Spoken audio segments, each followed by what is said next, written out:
More speed. More speed. You'll get frostbite. Shudder! No excuse for slacking. My work. Closer to set. Beg for mercy. Flash frost. Cooked food. Shudder! Let me amuse myself a little.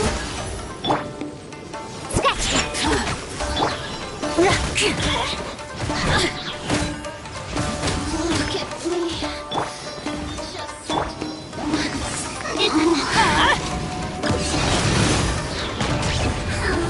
Crush!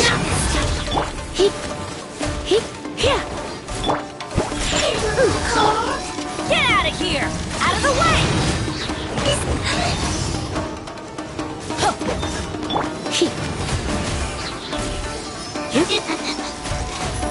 Beg for mercy.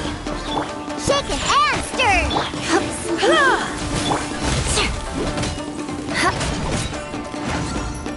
Crush!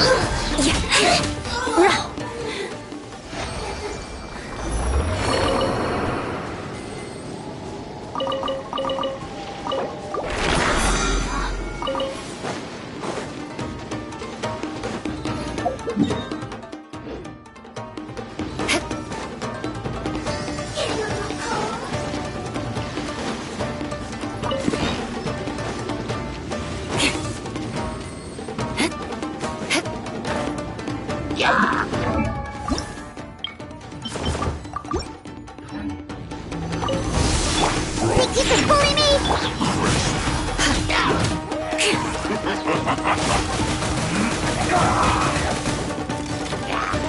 Don't get it. Beg for mercy. Shaken and stirred.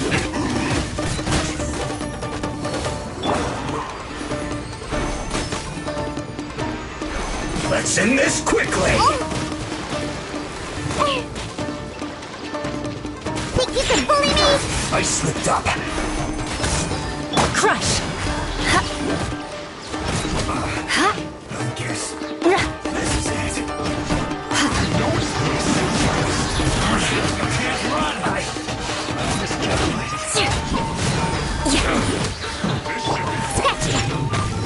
Shudder! My work. Finished.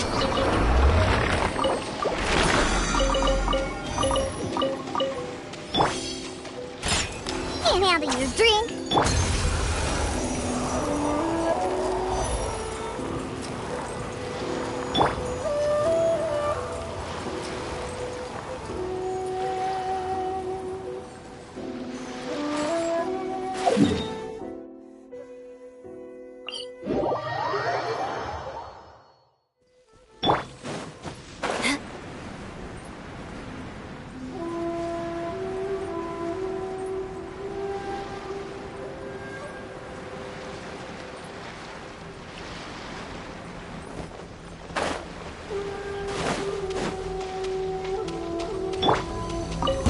There you You are. can bully me?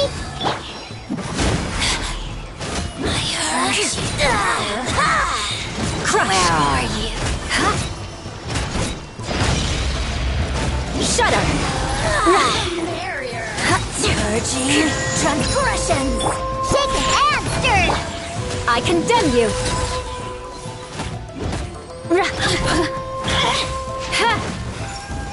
More speed. Let me amuse myself a little. Got me that time. I won't accept defeat.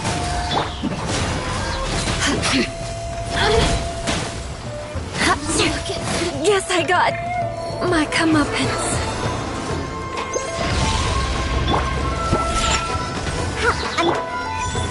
Look at you, Foodale.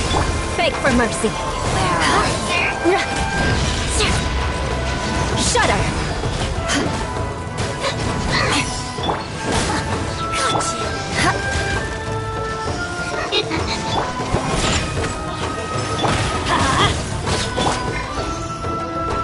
Crush! Out of my sight.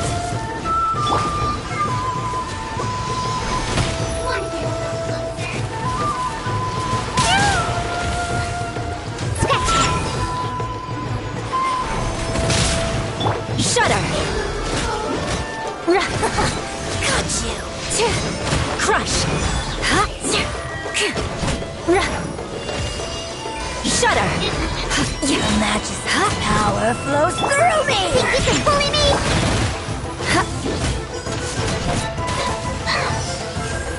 Beg for mercy.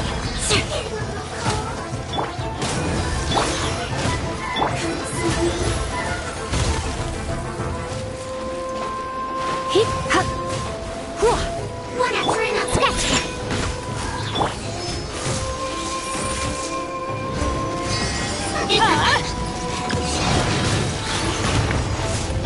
shudder. This can hurt. Yeah. Diana special. Let's go. Let's go.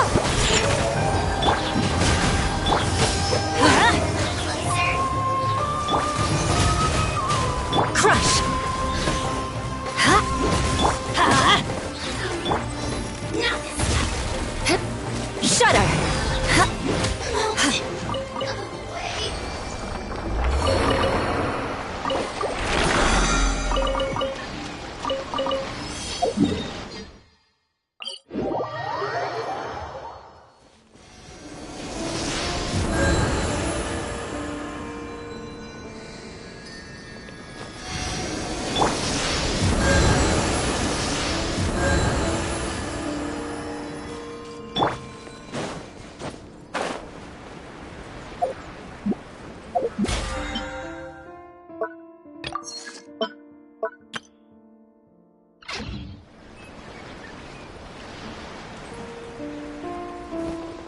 Time to scout.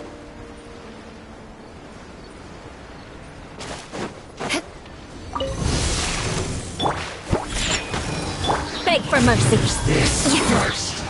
Don't be a killjoy. We've only just begun. Crush.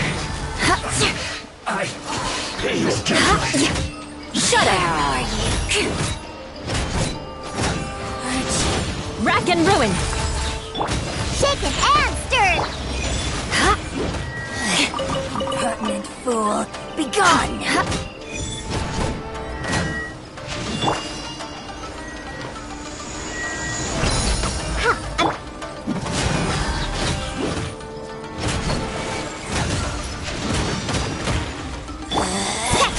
Out of my Beg for mercy. This body belongs to ice and snow. More speed.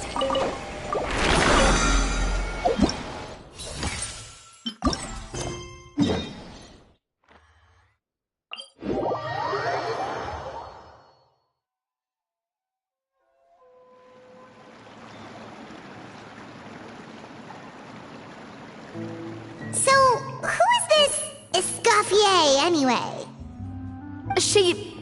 Well, for starters, she used to be the head chef at the Hotel de Boer, before Savannah.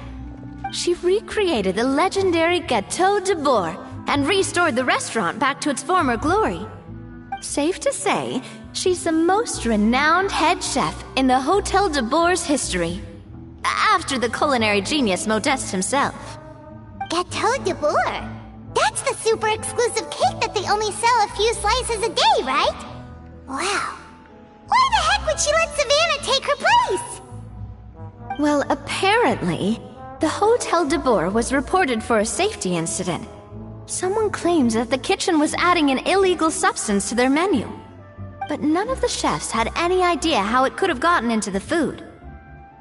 In the end, Escoffier decided that as head chef, she should take responsibility. And she was sent to the Fortress of Meripede. The Fortress of Meripede?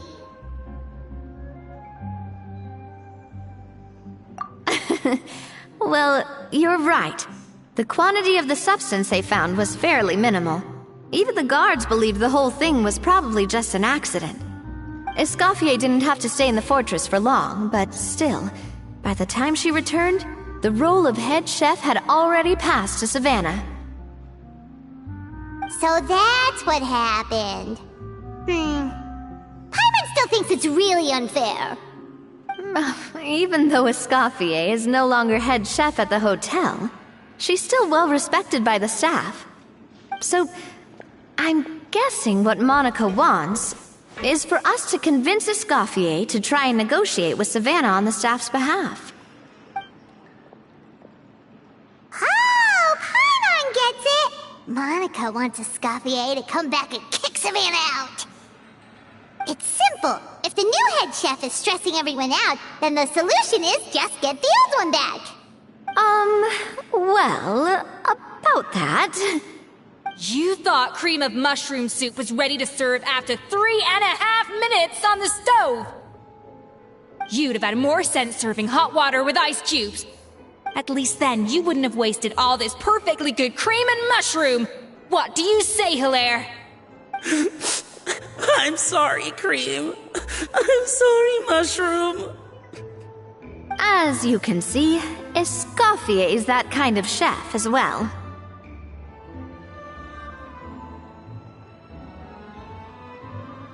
You have to leave it on the heat for long enough to allow those flavors the chance to come out. Don't be fooled by the aroma when the water first starts to boil. Got it? Yes, Chef. Then go back and do it again. The customers are still waiting. Remember where you went wrong and don't repeat the same mistake twice. Yes, Chef.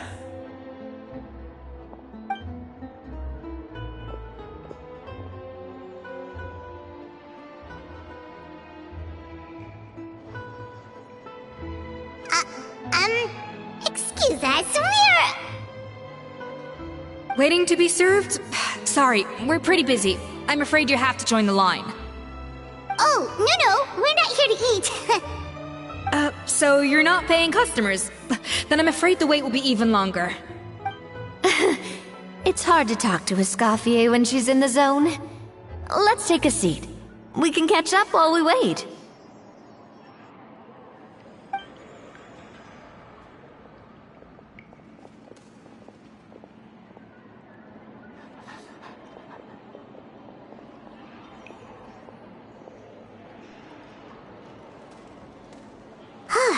Looks like the rush hour is finally over.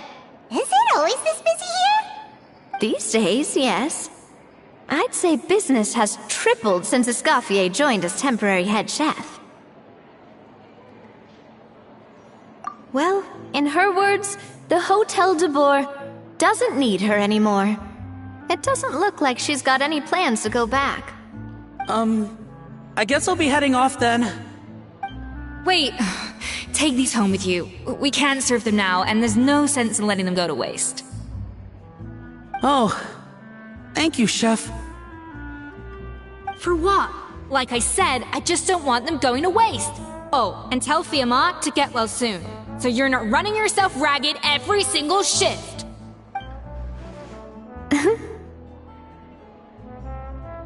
Fiamma.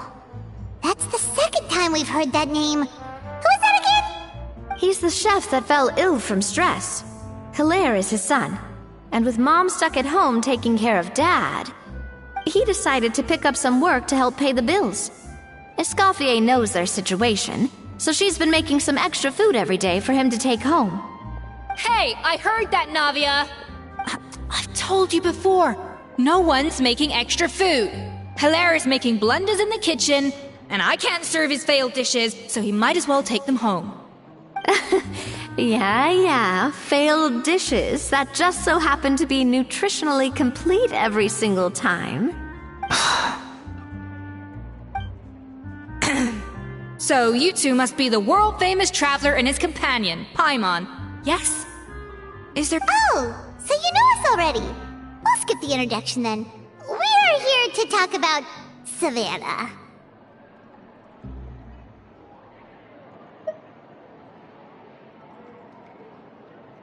Oh, I certainly am. The Spina's headquarters are right next to the tavern. And I've lost count of the number of times Navi has come to pester me about it. But I don't work for the Hotel de Boer anymore, and being ex-head chef doesn't give me the right to interfere with that business. Besides, I'm the one who persuaded Savannah to take the job in the first place. What? Well, she was a much gentler person back then. A little timid, even. She wasn't at all confident that she was the right fit for the role. That's hard to believe. Are we definitely talking about the same Savannah here? Honestly, I do wonder if she's just emulating me. I mean, I'm not the most pleasant head chef to be around either. Anyway, suffice to say that given the history between us, it'll be tricky for me to tell her she's doing her job wrong without coming across like a huge hypocrite. Fiamar and the others probably think that Savannah gets it all from me. I wouldn't be so sure about that, Escoffier. Look at this note we got from Monica. She mentioned me. Whatever shortcomings you feel you have, it looks like Monica still trusts you. As for the others, well, how can you know what they think unless you ask them? Monica. Plus, it's not like we're asking you to storm in there and raise hell. We're only in the initial phase of our investigation. All we're trying to do is get the other chefs to open up to us. Oh, Monica. Oh, Monica! Escoffier? I can't believe her! Powdered sugar is supposed to be applied sparingly. Look at all that on the wrapper. It's thicker than the sole of my shoe. Unbelievable! I won't stand for this. She has to learn. Come on, we're going. Wait, so now she's, Let's go catch up to her. We don't want to keep her waiting.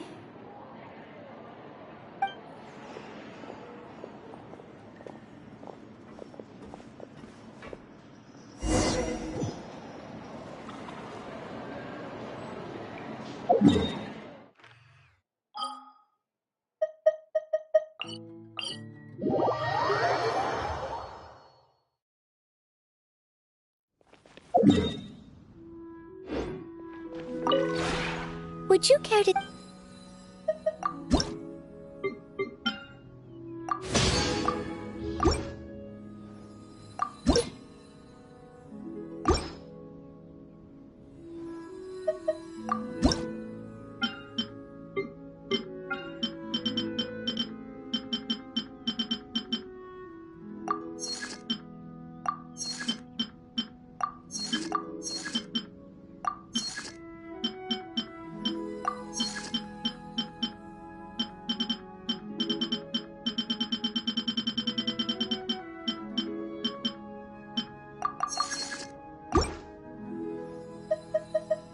If you ever...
Wait, she looks like... I'm sorry. I'm so sorry.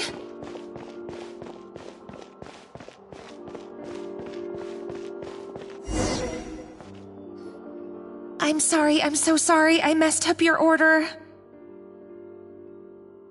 Oh, I wouldn't go that far. Maybe the taste is a little off, but if you hadn't brought it up, I don't think I would have noticed. But, please, you have to forgive me or Chef is gonna... Okay, I know. I'll kneel before you. What the heck? Get up, Monica! Can't you see that you're just making your customer feel more awkward? Escoffier? If you want forgiveness, then do what any self-respecting chef would do. Make the dish again. And this time, get it right. You cannot go begging your customers to feel sorry for you. Savannah said that I'm not allowed back in the kitchen until I've corrected my mistake. But if I can't go back into the kitchen, I can't do the dish over. That's some backwards logic. How can you fix your mistake without being allowed to cook? If this is what Fermat had to put up with, then no wonder he had a breakdown. We apologize for interrupting your meal, sir. It's fine. With my layman's palate, it's not like I can tell the difference anyway. I was actually quite enjoying my meal until she appeared out of nowhere and started apologizing. Gave me a bit of a fright, to be honest.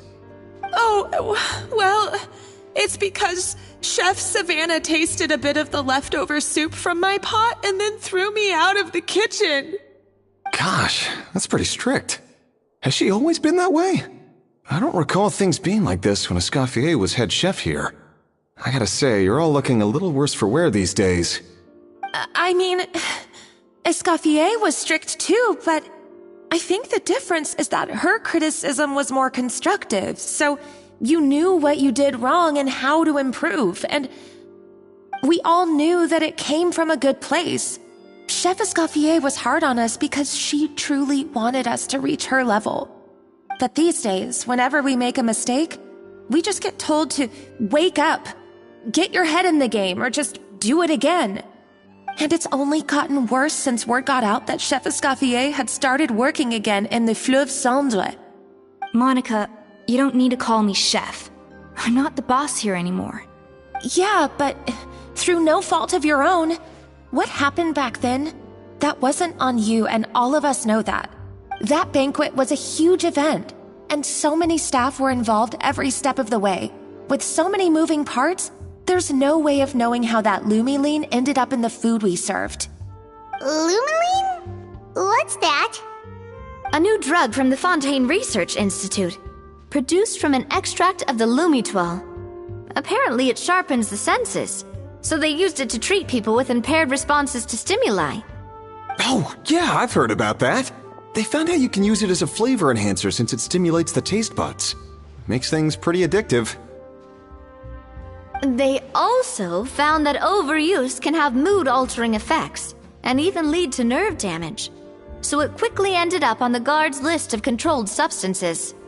Unfortunately, however, some food products containing the additive had already made it to the market by the time the guards banned it from the restaurant industry. Everyone knows that in all likelihood, someone probably just purchased a batch of contaminated ingredients by mistake. But you took all the blame. We all know why. You just didn't want to see this turn into a place where tensions are constantly running high, because everyone's suspicious of each other all the time. And now look at you, a fry chef in the Fleuve Cendre. What are you trying to say? Sure, the Spina's Tavern is no Hotel de Boer, but come on, it's not that bad, is it? Oh, the Fleuve Cendre, you say? Great. That's where I'm dining from now on. Monica, I'm very happy with my current job. And there's no changing the past. We just have to let bygones be bygones. Besides, at the end of the day, I was the head chef, regardless of whose mistake it was. Ultimately, the responsibility lay with me. If only Savannah was half the boss you were. I'm sorry? Do you have a problem with my conduct as head chef? No, chef. So you do remember who's boss?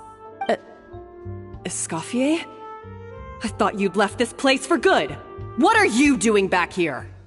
What happened to you, Savannah? Why are you acting like this? When I turned this place over to you,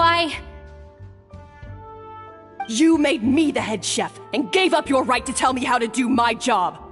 You're not the boss here anymore, so stop acting like you own the place. Whoa. Sounds like someone has a chip on her shoulder. Oh, Savannah! My God, have you grown a temper since I last saw you?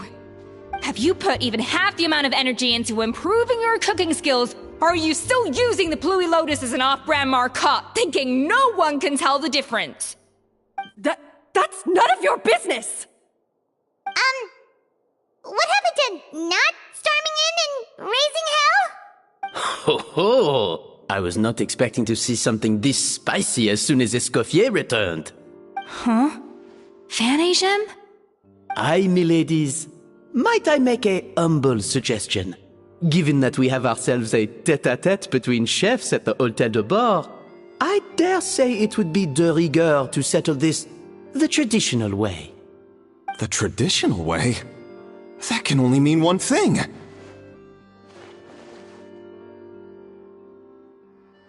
That's right! I'm talking, of course, about the tradition established by Modeste himself. The cooking contest! According to legend, the founders of Hôtel de Bord, Modeste and Savelli, used this method to resolve all of their disputes. Everything from petty arguments over next week's menu to disagreements over the strategic direction of the restaurant. The cooking contest would decide who had the final say. It sounds like they had a lot of free time on their hands. Ah, well, it might sound that way to us. But in fact, the cooking contest played an enormous role in motivating chefs to hone their skills, reaching new heights of excellence in the culinary arts.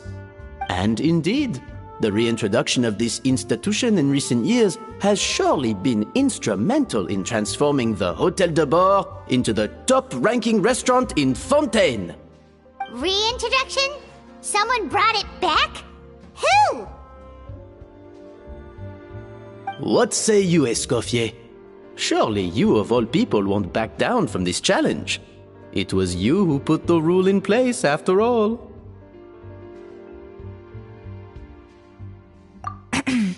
Sure, I reinstated it, but I'm not a chef at Hôtel de Bord anymore.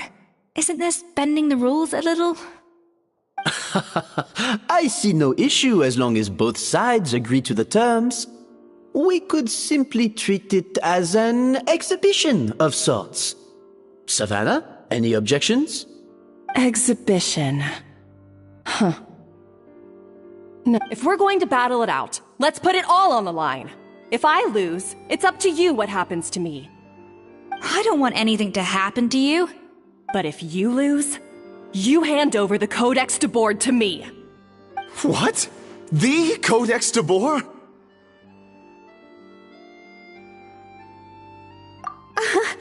Only the legendary handbook written by the original head chef Modeste. It contains all his secret recipes, including Gâteau de Bord.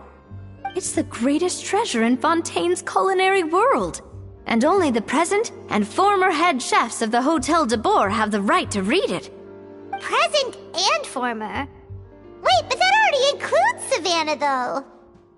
What do you want that old thing for? You have your own copy, don't you? Don't take me for a fool. You know perfectly well what I mean. I want your copy, the original version, the one you took with you when you left us. I'm sorry, I must be missing something. You know, there's no difference between the original and the copy, right? They contain the exact same recipes. Stop trying to change the topic. What's wrong, Escoffier? Scared you're gonna lose to me? Or are you scared of me getting my hands on the original codex? Savannah, you may remember that we gave her the original as a parting gift, to thank Escoffier for her years of service. Asking for it back feels a little, Oh, I'm sure it won't be an issue, as long as both sides agree to the terms. Those were your words, weren't they? And as for the contest itself, let's make it a bake-off. Gâteau de boar, per the recipe in the codex. Well, escoffier, you against me. Are you in or out? You sound surprisingly confident. Alright then, let's see how much you've actually grown. I hope you surprise me, Savannah. I'd hate to find out that all you've learned after this long is how to chew people's heads off. Believe me, I'll show you. Escoffier, are you sure this is a good idea? You accepted her terms a little hastily. Oh, it'll be fine. Let's head back to the Fleuve Cendres so I can get prepping.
Time to scout.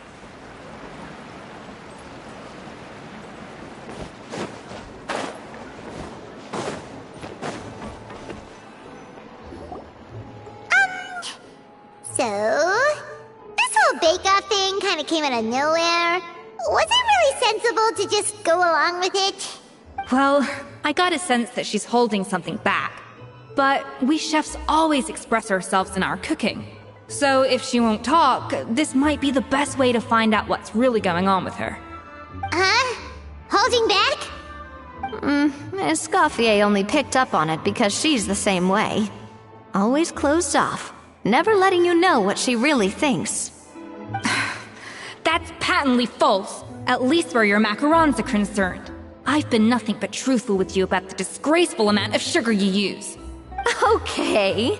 That's one case where you can keep your thoughts to yourself. Oh, that? Well, it's not so much a recipe book as a diary of Modeste's adventures. Back in the day, he and his good friend Zavelli explored far and wide, partly adventuring, partly looking for new ingredients and developing new recipes. Their creations had an enormous influence on the course of Fontaine cuisine, turning it into a much more vibrant and diverse scene. For instance, legend has it that the original Gâteau de boar was made using a special secret ingredient that Modeste discovered on one of his adventures. So rare was the ingredient that they could never make more than 16 slices of the cake per day. But everyone who tried it claimed that it was one of the most blissful and invigorating things they had ever tasted. Modeste and Savelli went on to found the original Hotel de Boer, which catapulted them to stardom in Fontaine's culinary world. Especially Modeste. He was hailed as a once-in-a-generation genius, and over time, the recipes from his adventure log became known as the Codex de Boer. Ah, Paimon's heard this kind of story before. Armed with the Codex, the Hotel de Boer took its rightful place as the finest restaurant in the land, serving those recipes for centuries to come. Something like that? What? No, of course not. Cooking is a constantly evolving art form. How could any restaurant survive if they only served food that was popular last century? Anyway, never mind centuries. Savelli and Modeste parted ways not even 10 years after their rise to fame. Then, Modeste passed away while he was still in his prime. And that was it. The end of the Hotel de Boer's heyday. It fell into decline, and for most of its history, it was just a nondescript place with a couple of cheap tables. Even then, it still took numerous relocations and changes of management before we finally ended up with Vanigem and the restaurant we have today. Oh! So the Codex really isn't all that, then. Paimon figured it was like one of those mystical books they have in Liue's martial arts novels, where the main character learns all their secret powers from. Yes, well, that's fiction, and this is reality. You can't meet the tastes of modern diners by following some ancient recipes from a dusty old book. Case in point. Even the Gâteau de Boer they sell now is actually Escoffier's reimagination. Wait, really? Why though? Didn't that recipe make it into the Codex? It did, but like I said, it's the dusty old book now, and the records aren't as legible as they once were. Not to mention that there's no way of finding the secret ingredient Modeste wrote about. So, reimagination is right. I consulted some historical records and took what I could from the Codex. But ultimately, the Gâteau de Boer of today is my own recipe. As for why we gave it the same name and kept the tradition of only selling 16 slices a day, well, you've got Vanigem's business sense to thank for that. Oh! Huh. Well, that kind of takes all the mystique out of it. Hey now, it might not be the original Gâteau de Boer, but it's still the most delicious cake in Fontaine today. And who knows, maybe Escoffier's version is more suited to your palate. Just think, if the original truly was the perfect cake you're imagining it to be, there's no way the recipe would have been lost to history, right? Not to mention that the Hotel de Boer never would have fallen into a slump.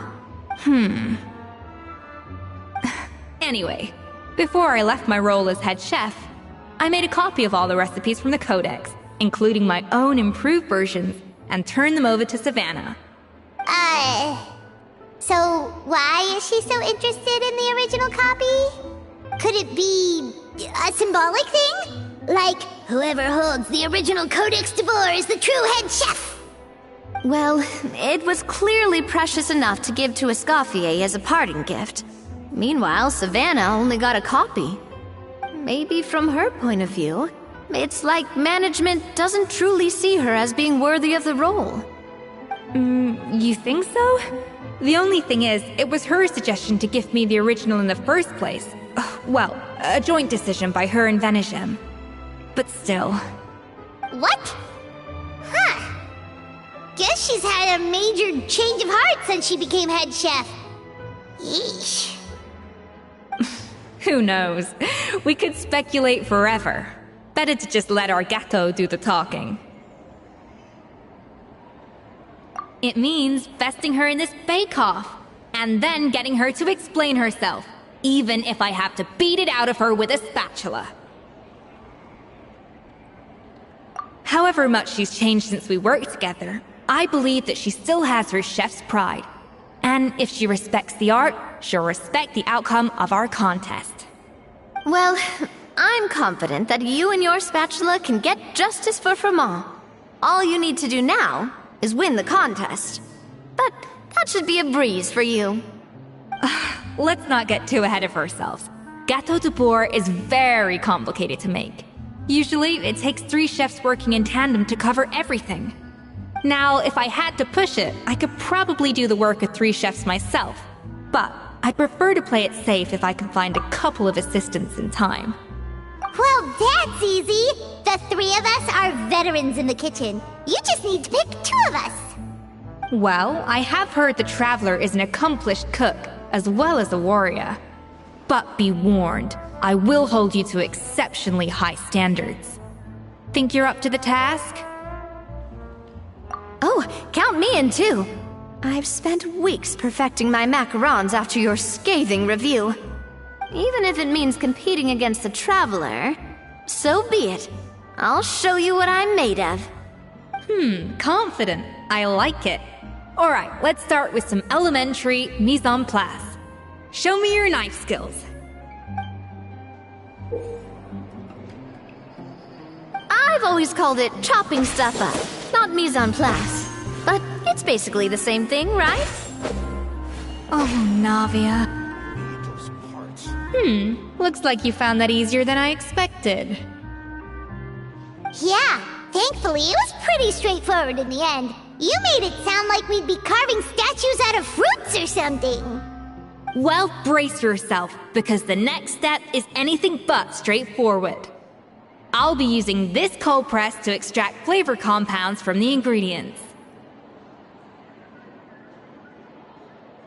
A kind of special food processor I got the Fontaine Research Institute to make for me. It uses cold temperature extraction to isolate the essence of cooking ingredients, which can then be used to flavor dishes more precisely. But this isn't exactly standard kitchen equipment, so that probably didn't make a whole lot of sense. Let me give you a demonstration instead.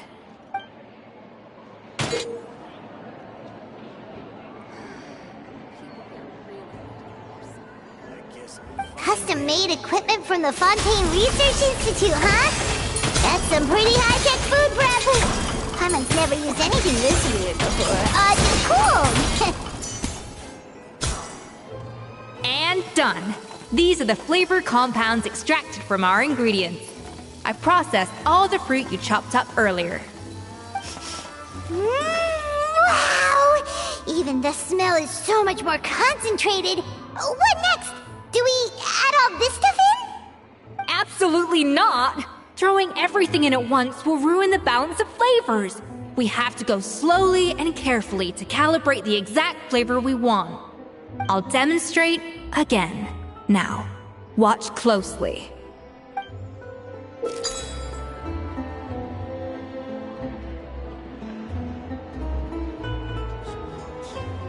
Slowly and carefully.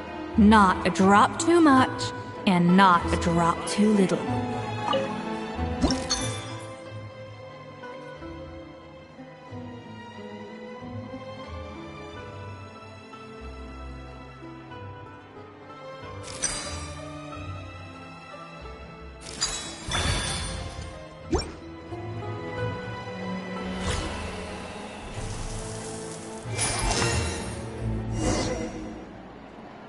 And voila! Now it's your turn.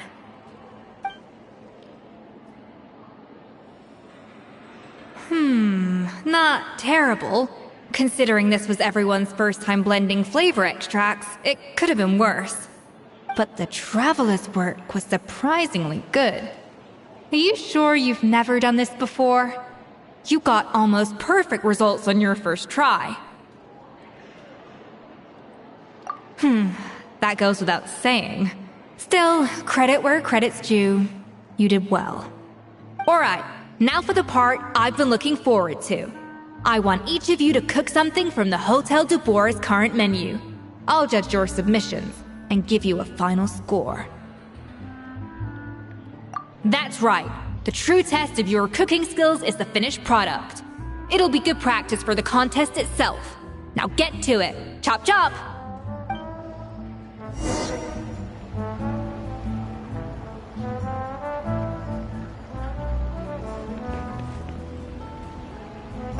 How's it going? Have you picked a dish yet? Choose wisely. I expect you to present the most delicious thing on the menu.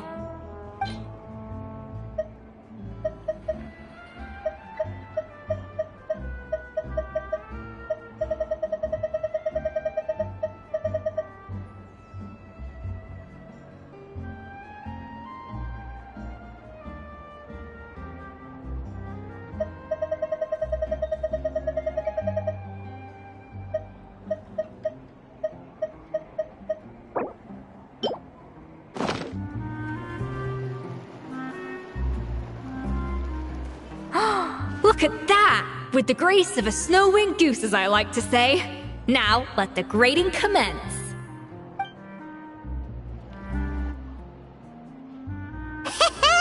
Pretty good, right? Not to brag or anything, but Paimon's a bit of a connoisseur when it comes to la food. 6 points. What? Oh, well, fair enough. Paimon doesn't cook all that often, so as long as it's a pass. That's 6 out of 100. What?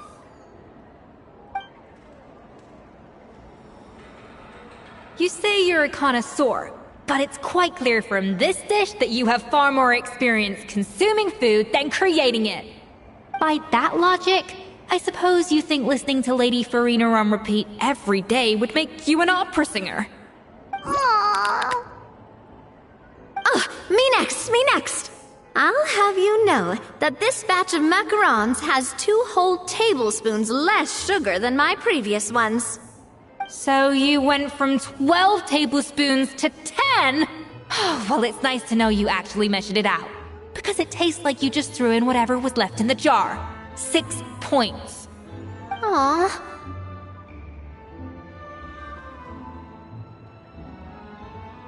Now to the final dish. So, what do you think? This is our last hope. 8 points. Darn! That's barely higher than what we got. Not exactly. The color is spot on. Beautiful aroma. Excellent presentation. I have to give this one 8 points out of 10. Maybe even 9 points. Huh? How did you pull that off? Don't get me wrong. There's room for improvement. But still, this is clearly the work of an accomplished chef. I can tell that you've put many hours of work into honing your skills in the kitchen. I can really taste the grace of the snow-winged goose in this dish. The traveler's journey, with all its trials, tribulations, and setbacks. Not to mention the frustrations of having a picky eater for a partner. Hey, you made that last part up! No way did you taste that! Well, it looks like I lost fair and square.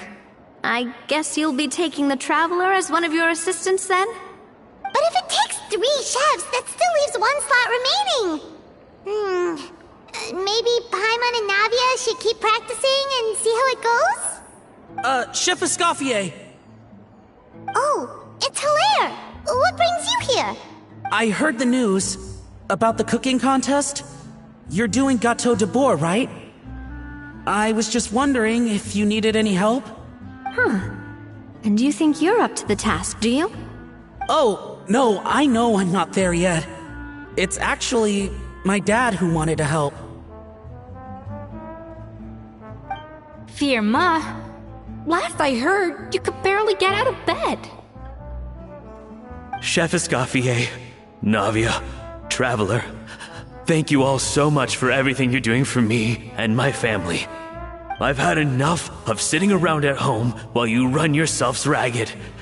If you let me, I'd like to help you win this cooking contest. Yeah, I was gonna say the same thing. Don't you worry. I'll be fine. I'm feeling much better now. I'm sorry. I know I've been rather useless these past few days, but not anymore. The fact is, I'm a fine chef, despite recent events. I've proven myself in the Hotel de Boer kitchen. So if anyone's qualified to work under Chef Escoffier, it's me. I think. I hope so. Firma, have you even set foot in a kitchen since leaving Hotel de Boer? I have not. But I'm fully rested now. I know I can handle it. I'll prove it. Let me whip something up for you right now.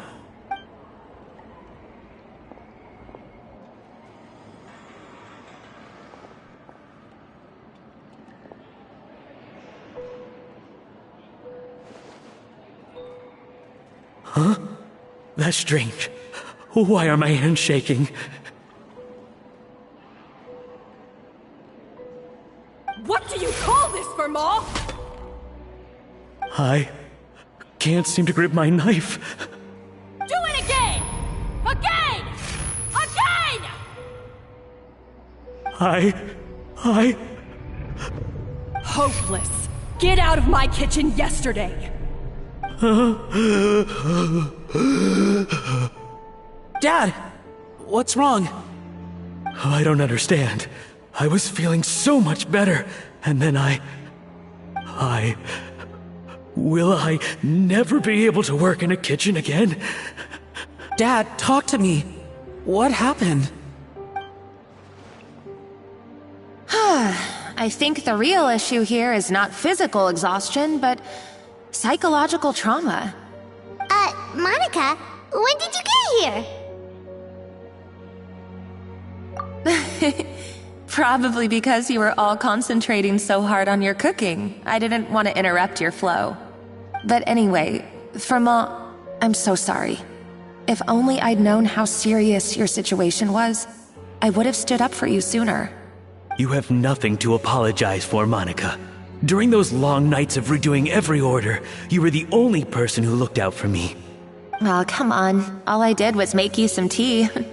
I doubt it was much help. Savannah was so ruthless toward you. I probably should have brought you something stronger.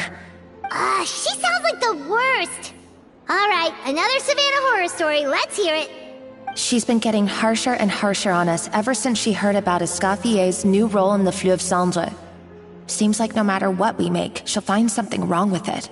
What is this? It looks like a dog's been at it. In the trash now!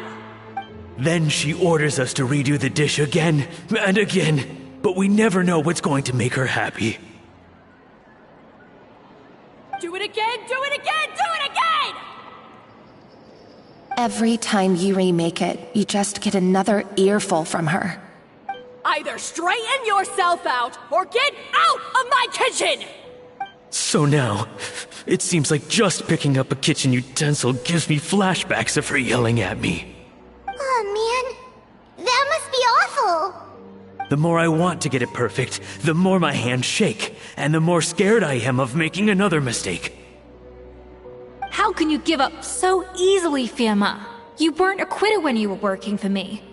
And even under Savannah, you talk about working late into the night trying to perfect your dishes. That says to me that you still hadn't lost that determination to prove yourself. What changed? I don't know what's come over me. When I think back, I just remember feeling like my heart and my hands were growing heavier and heavier as the shift went on. Each time I had to redo a dish, my heart sank a little further. Maybe Savannah was right. Maybe I am just hopeless at this. Dad. I see. Well, it sounds like there are some deep issues at work here. Ones that won't be resolved by merely seeking compensation. I will win this contest, and after that, I encourage you to approach Savannah and talk this out. But what if you can't find another assistant in time? Clearly, I'm in no state to help out. You think being one person short will ruin my chances? Let's not forget, I taught you and her everything you know. Even if I had to go it alone, I would present the perfect gâteau. Oh, well, Paimon and Nadia will still keep practicing, just in case. And so will I. Yeah, and if worst comes to worst, we can always get the Spina di Rosula to put out an emergency call for chefs. There's gotta be someone out there, right? Actually, I thought maybe I could help. That's sort of why I'm here. What? Why didn't you say so? I was going to, but then... well, this is the first chance I got. You do this for us? Thank you so much, Monica. Alright, fine by me. But aren't you still working for Savannah? Joining the other side seems like a guaranteed way to put your future employment in jeopardy. I know, but it's alright. I've made up my mind. With the way things are, I can't keep working for Savannah much longer anyway. Unless I want to become the next Fermat. I'm done with sucking it up.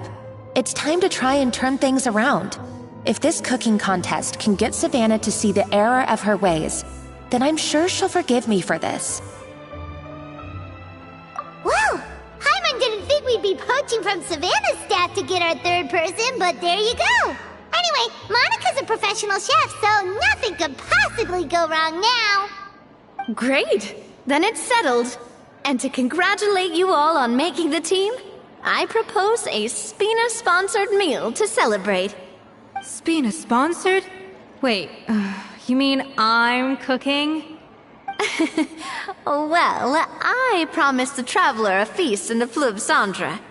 And I know how much you've been looking forward to it. Yeah! Feast, feast, feast! Alright, if you insist, then prepare for some of the finest food of your lives.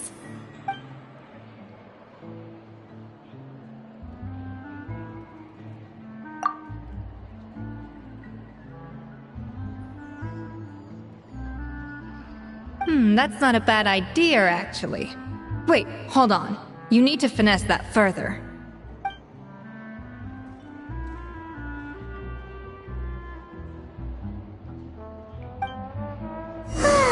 That was a dream come true. Hyman never knew Fontanian cuisine could be this good. I guess I'm finally on the right path.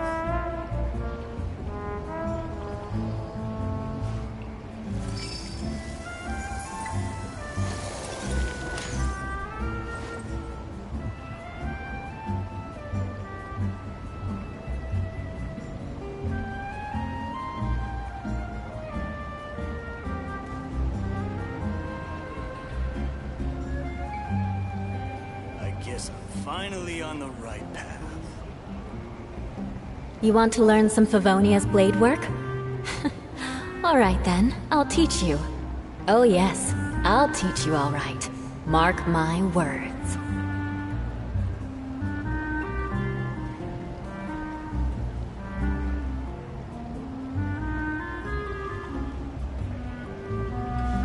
I guess I'm finally on the right path.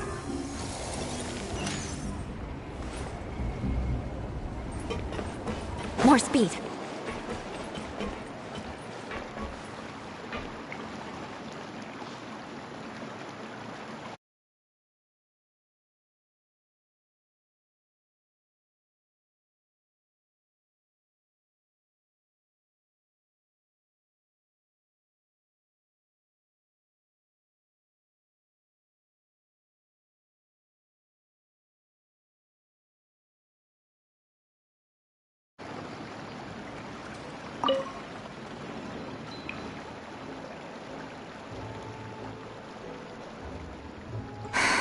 Why, Savannah?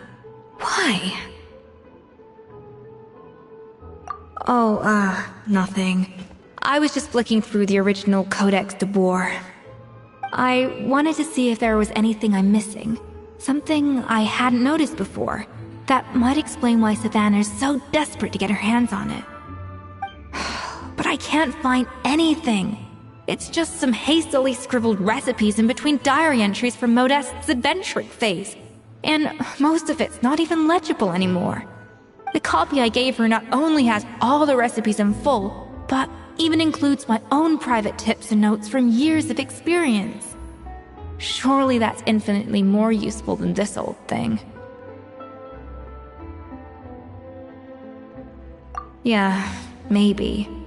Still, it's just hard for me to imagine that the Savannah I knew would go to all this effort just to make a point. We were. At least I always thought we were. She was a little shy, but meticulous with everything and everyone she dealt with. She made a few mistakes here and there, but she was quick to correct them whenever they were pointed out. And she was always striving to improve as a chef. Those qualities are why I recommended her to replace me as head chef. I never imagined for 1 second that she'd cause Fiamma and the other staff so much grief.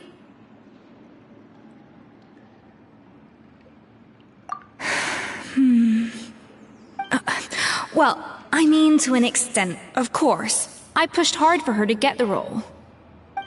And the idea that she turned out like this because of me is difficult to come to terms with. I wonder if this is how Modeste felt back when he was writing the Codex. Yes, with his good friend and co-founder of the Hotel de Boer, Savelli. The story goes that after Modeste unveiled his Gâteau de Boer and was hailed as a culinary genius, he was admired and adored by all. But his newfound fame slowly drove him and Savelli apart. Unlike Modeste, whose every new creation was an instant hit, Savelli seemed to face setbacks at every turn. Doors that would swing wide open for Modeste would shut in Savelli's face. And with Modeste being whisked off to all manner of functions by his celebrity friends, he had less and less time to discuss the culinary arts with Savelli. People started gossiping about Savelli, and their relationship between the two gradually soured. Everything came to an abrupt end when Modeste, still in the prime of his life and still hailed as a genius, suddenly died from an acute illness. And that was it. They neither had a decisive split, nor got the chance to properly reconcile. Their story just came to an end. One rumor had it that Savelli actually killed Modeste out of jealousy, even as the latter was hoping to make amends. Unlikely, it's a popular theory, but there's no real basis for it. At least there are no records of Savelli ever being convicted of a crime. Still, beyond a point, there's no way of knowing what truly happened in the past. All we can do is try to make sure the present doesn't quite go as badly. And that's why I have to win this contest tomorrow. Then get the truth about everything that's been going on, even if it means cracking her open like a nut. Really? Well, I like the confidence. Don't let me down tomorrow, then. You better bring your A game.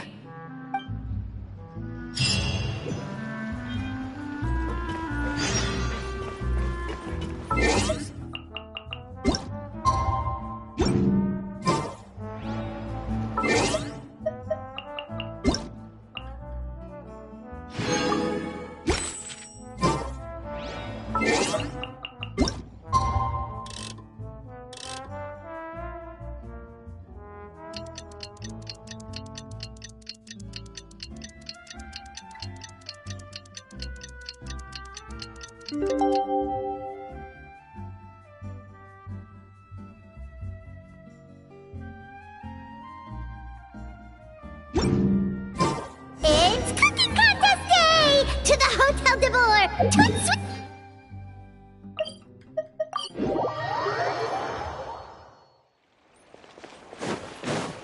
Did you hear the news? Escoffier's coming back for a cooking contest!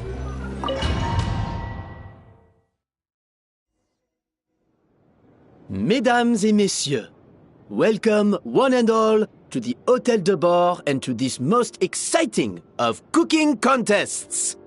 Savannah, I've brought the original copy of the Codex you asked for. Monica? Huh. In the interests of fairness, this contest will be conducted in a double-blind format. Once the dishes are complete, They will be sent to the back of the kitchen where they'll each receive a label. The labels will be placed out of sight underneath the plates, only to be revealed after the judges have sampled them and reached a final verdict. This is to ensure that no one will know which dish is made by which contestant. As one of the judges, I promise to be fair and impartial. When my meal got interrupted yesterday, I never thought this is how they'd make it up to me. Getting a seat on the judging panel is a pretty sweet deal. Both contestants have taken their positions.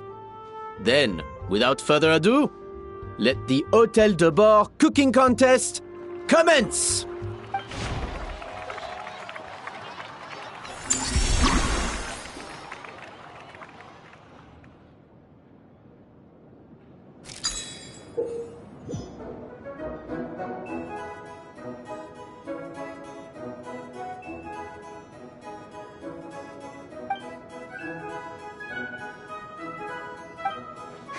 Even the best chef in the world can't flavor their food without prepping the flavoring, right? Even the best chef in the world can't flavor their food without prepping the flavoring, right? Alphonse! Gaspard! Get to work! Do not disappoint me! Looks like our two head chefs are raring to go. Like an oven on full blast, this competition is quickly heating up.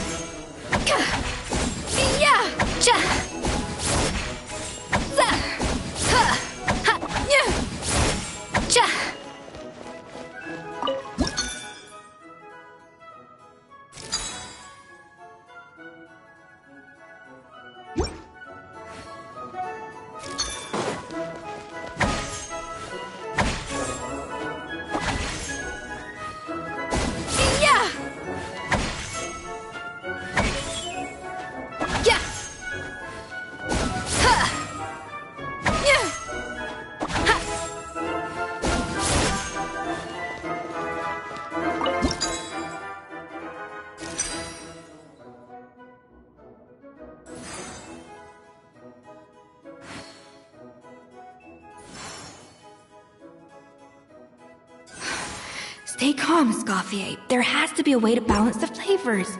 Just think.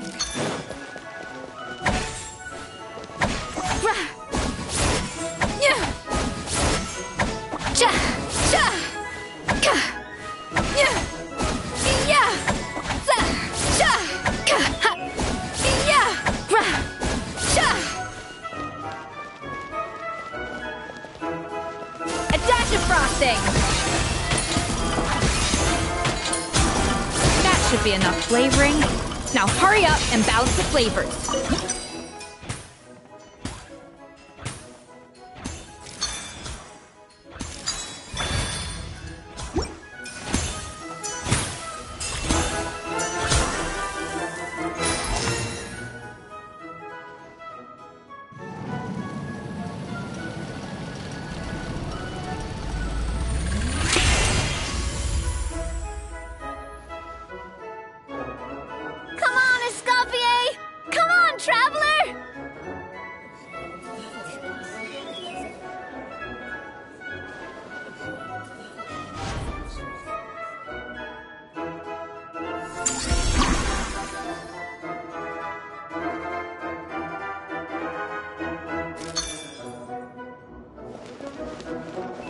A little amuse-bouche!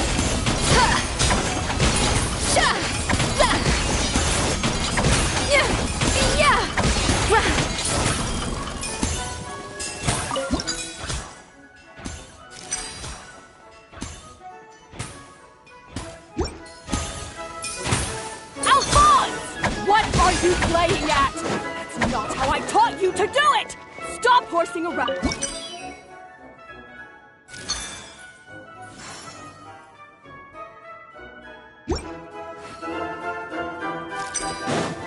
Yes, chef! Oh. What are you doing, Escoffier? Your team's waiting on you. For goodness sake, Savannah, what are you doing? Oh, get it.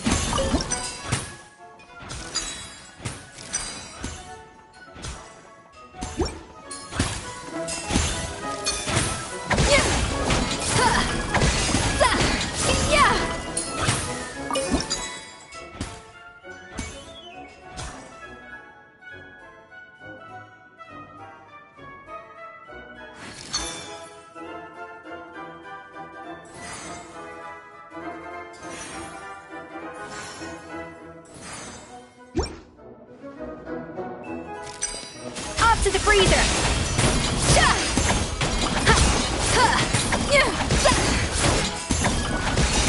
Yeah! Rah! Sha! Yeah!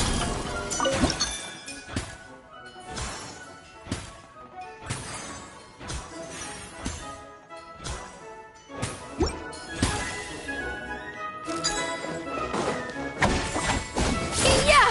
Jack!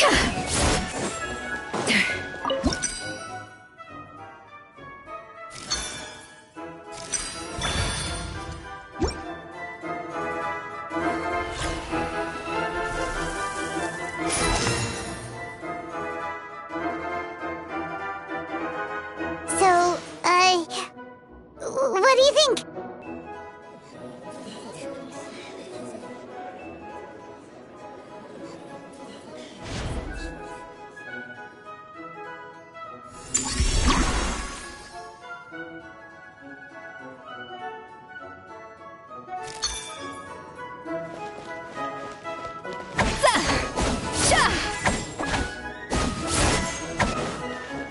A dash of frosting!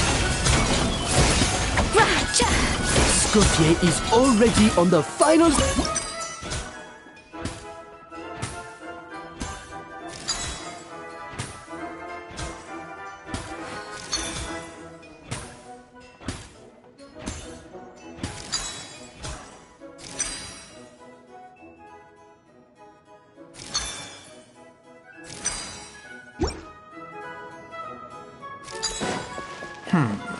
I think this flavor profile is still a little bit off. Enough! Oh, useless! Both of you! Make like an egg and feed it! I'll do it myself!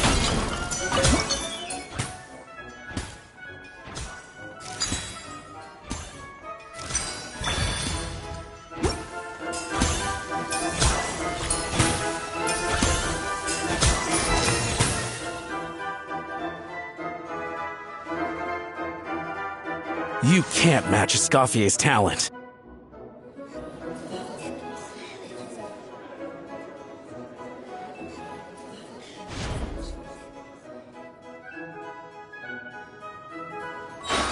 I present to you Gâteau de Bourg.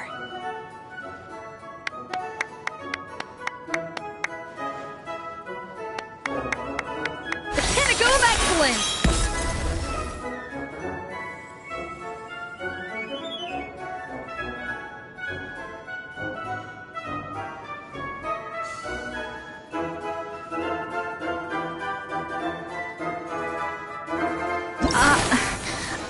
I was just exercising caution. I had to make sure everything was perfect.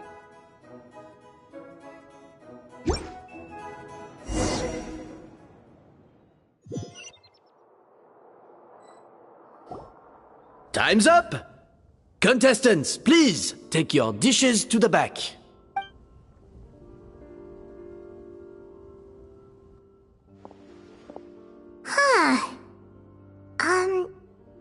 That guy was right. You really can't tell whose is whose just by looking at them. We both made the same dish after all. For all her flaws, Savannah's a talented chef who earned my recommendation for good reason. She wouldn't screw up something as elementary as the cake's appearance. Whoa! This is really rather good. Wonderfully soft and fluffy. Beautifully sweet. This is a masterclass in how to make Gâteau de Bourg. I would give this one at least 9.9 out of 10! Only because there's something about the flavor of the base. It's just a little different from the recipe I'm used to. Huh? Really? I couldn't tell.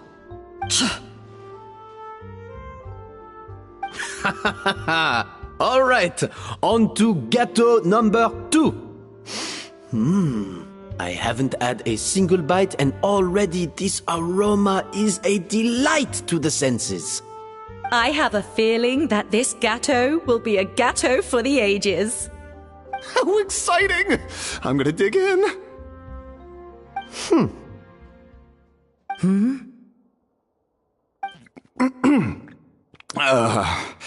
I think maybe someone got a little carried away when they were adding the sugar. Not just the sugar, it's the flavors too. This is all over the place.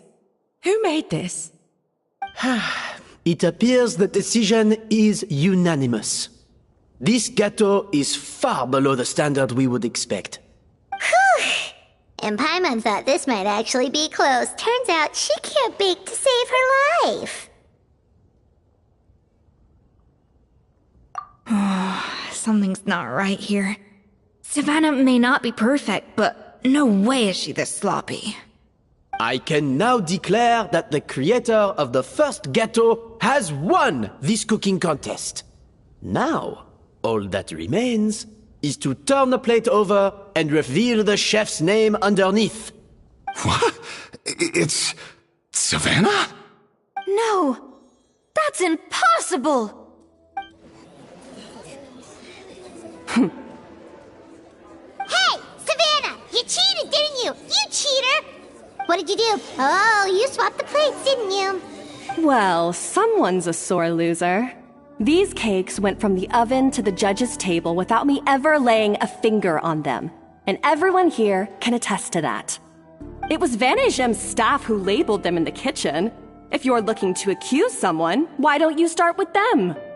Isn't it more likely that Escoffier's lost her edge? Oh, or maybe her assistants let the team down. You take that back! Judges, we demand a rematch.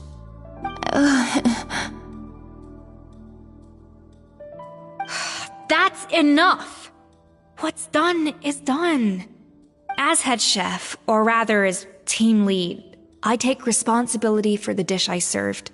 Whatever went wrong and however it happened, I should have spotted it. Savannah, I didn't think you'd stoop this low just to beat me in a bake-off. What happened to your chef's pride? I don't know what you're talking about. If you want the Codex de Boer that much, you can have it. Escoffier, no! But you must promise me that you'll apologize to Firma and compensate him for everything you put him through. It's a little late to be negotiating terms. The contest is over and I won. That means you owe me the Codex, and I owe you nothing. Look, Savannah, you may have fooled everyone else, but can you really fool yourself? What I'm offering is to accept defeat without looking to expose what you've done.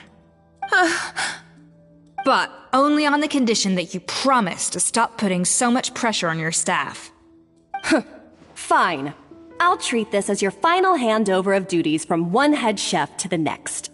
So, will that be all, ex-head chef? Or is there any other unfinished business you'd like to leave in my hands? I didn't mean that to be a scolding from your former boss, just a word of advice from a fellow chef and a friend. But I don't know if you're even open to input from other people anymore. I know what I'm doing. I don't need your advice. All right, fine. I'm glad to hear it.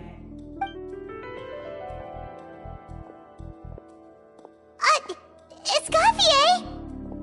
The Codex de Boer! Finally. Now, at long last, I will succeed. Escoffier? How could you let her get away with this? Yeah! The Codex is a souvenir of your time here! Doesn't that mean anything to you? It's alright. It was just a bake-off, not the end of the world. I'm already over it. Besides, it's not all bad. She agreed to compensate Firma. That's mission accomplished for the Spina. Honestly, if I'd have known that giving her the Codex would solve everything, I'd have just done that in the first place. I mean, why bother with the whole cooking contest? It's such a waste of time and energy.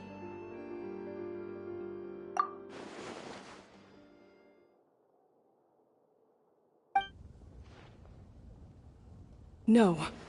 No! This doesn't make any sense! Huh? That's it? No secrets, no nothing? I don't believe it! This can't be happening. Oh, Chef Savannah! Savannah?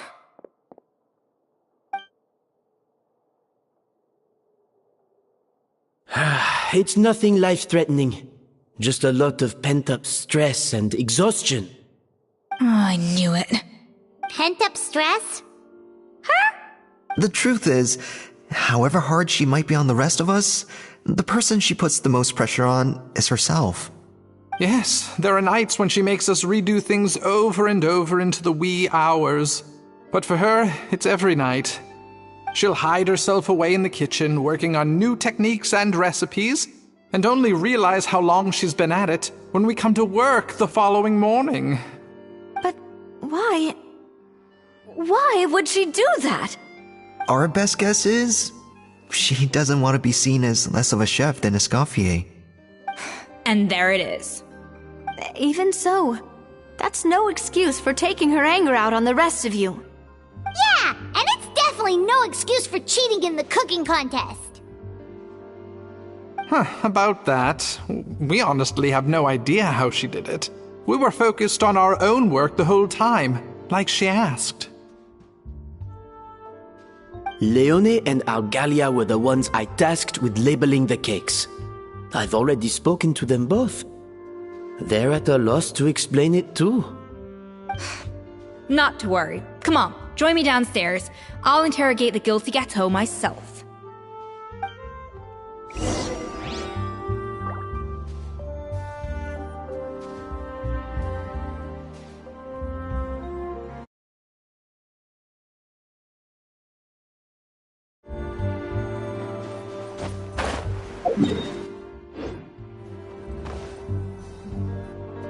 Well, how is it? Have you figured out what it was? Oh, this is aggravated assault on my palate. I'd rather eat wet cement than this. Is it really that bad? I made sure the taste tested before it was served. Oh, relax. This isn't your cake. Savannah never switched the plates.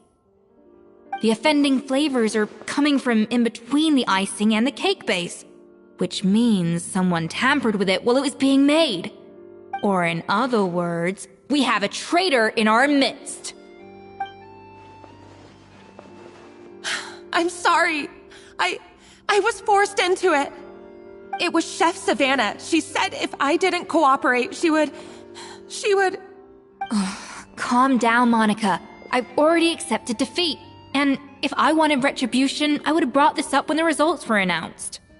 Whatever's going on with you, just spill the beans. There's no need to hide it.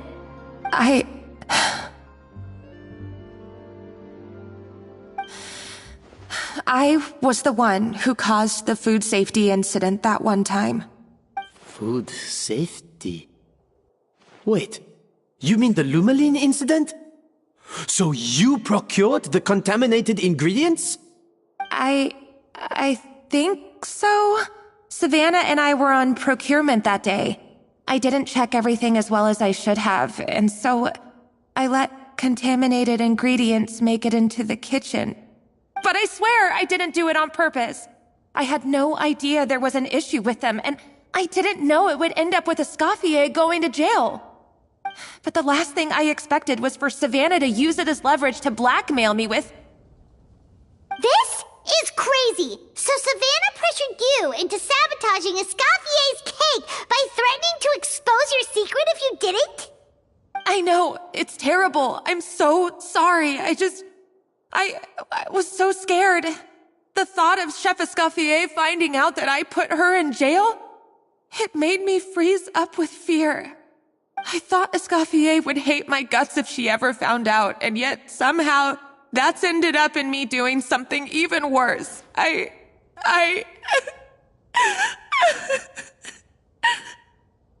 Seriously? All this fuss over a little slip-up? Huh? Firstly, it's not like I got a life sentence. I did my stint at the fortress, and now I'm out. And secondly, I had my own reasons for leaving the Hotel de Boer. This wasn't the only factor. So, you don't need to feel ashamed or frightened or anything like that. Any more than you need to add butter when you're pan-searing foie gras. You mean... you forgive me? Oh, well, I'm not saying you don't have to take responsibility for your mistakes. You should tell Vanagem to mark down your performance for the past few months. Then do some digging and find out exactly where those contaminated ingredients came from. Sure, you've made mistakes, but now's the time to fix them. Understood? Understood.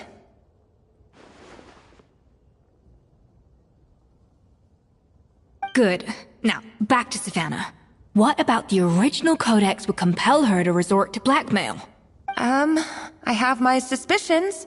Not that I've got any proof to back them up, though. Ugh. What happened to me? I've overheard some customers murmuring about how the Hotel de Boer hasn't been the same since escoffier left. They think our menu doesn't taste like it used to, especially our signature items. Now that you mention it, I noticed it during the contest too. I couldn't put my finger on it, but the flavor seems subtly different from how it used to be. But the difference was so small, I'm sure no one would notice it besides our most loyal customers and true dessert connoisseurs. Still, as head chef, it's easy to see why Savannah would get so hung up on it. So many times I've seen her make the cake base over and over again, late into the night, determined to match Escoffier's version. But something's always slightly off every time. Yeah, I've noticed that too. Never really gave it much thought, though. Thinking back on it now, it's clear that Savannah's been in a downward spiral ever since Escoffier left. She wants to prove that she can fill Escoffier's shoes. That's gotta be the reason. But after countless setbacks, she's getting more and more unhinged. And at some point along the way, she switched from doubting herself to doubting Escoffier. Doubting Escoffier? For what? Yeah, it would explain why she was bent on getting the original at any cost. She must have thought Escoffier purposely omitted key details from her recipes when she copied them out.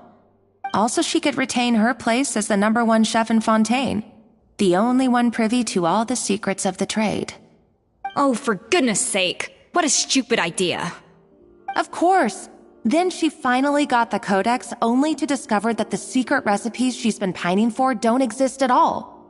Seeing how utterly wrong she was must have been a real shock to the system. It probably brought up everything at once. It overwhelmed her, and she passed out. There's still one thing that doesn't make sense, though. If Savannah had the real recipe all along, how come it tasted different? She might not be on the same level as Escoffier, but surely after like 50 attempts, she'd get it right one of those times.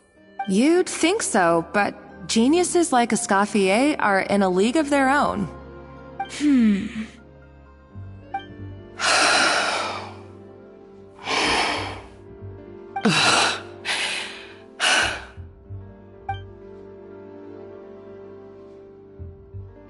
New head chef, you say? What's her name? I don't think I've heard of her before. I wonder, can the Hotel de Boer keep its edge without Escoffier at the helm? This tastes different from last time. Is it undercooked or something?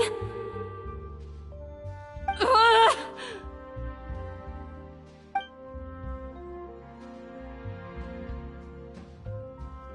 Take this. It's a copy of the Codex de Boer. From now on, you will be its keeper. Don't listen to the doubters. If I say you can do it, then you can do it. Even if you don't believe in yourself, at least believe in me. Hey, did you hear me? Once I'm gone, the restaurant is all yours.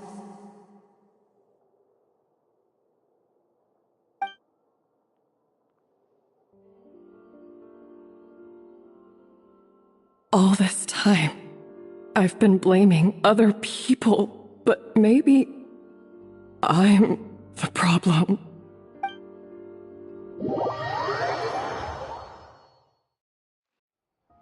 I sincerely apologize for putting everyone out.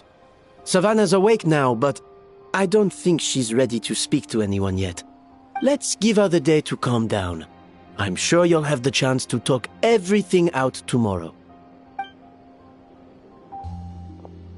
In that case, I'll go and update for Ma and his family. I wonder what he'll make of all this. So, we'll come back tomorrow then. That was a long day. I think I've earned myself a sweet treat when I get back home. Oh, nice! Macarons? Or are you gonna switch it up this time?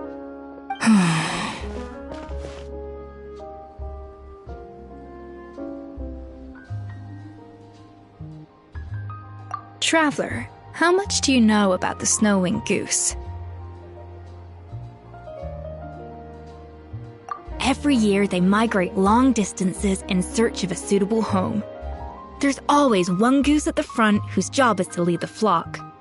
Fontaine poets often use the image of that goose to explore the ideas about leadership and genius. They usually imagine someone who's a cut above the rest, a model of perfection. But what those poets don't know is that during a migration, the lead goose is always changing. Once the lead goose shows signs of fatigue, it retreats to the back of the flock and allows another goose to take its place. So the truth is that leadership, with all the responsibilities and pressures that come with it, it's something that everyone takes turns at. But we humans completely miss that fact when we project our own ideas about social hierarchies onto them.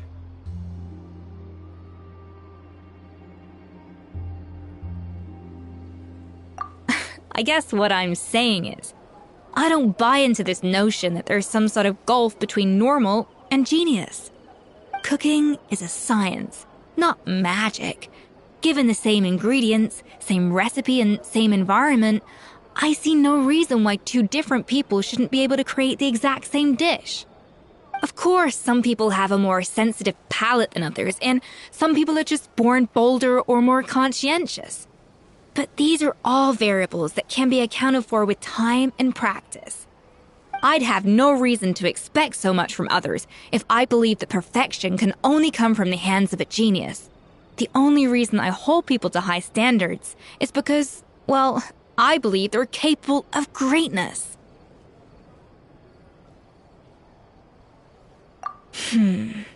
Okay, I've made up my mind. I'm gonna get to the bottom of why Savannah failed. And come tomorrow, I'll give her the scolding of her life, pointing out all the mistakes she's made along the way. Then she'll finally see the error of her ways.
Why are we here so early? Our meeting with Van isn't for a while.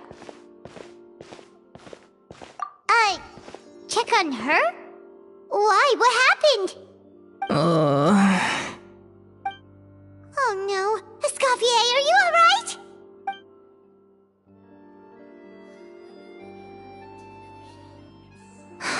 I'm fine. Just need to get some more coffee in me. Huh? What happened to my coffee? Did I really drink it all? Alright. Thanks. I appreciate it. Well, there's cooking facilities here. Or we could just grab a cup of coffee from Cafe Lutece, but either way, hurry!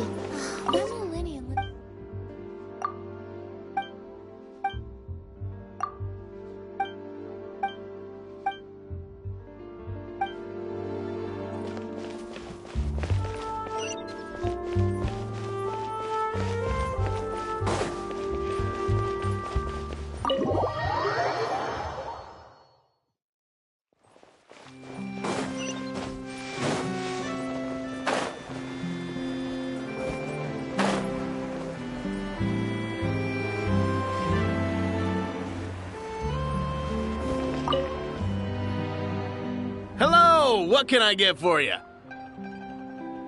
Sure thing. We're here to go. Huh? Oh, I see. First cup of the season. Yeah, I get it. Young people these days do love their little surprises.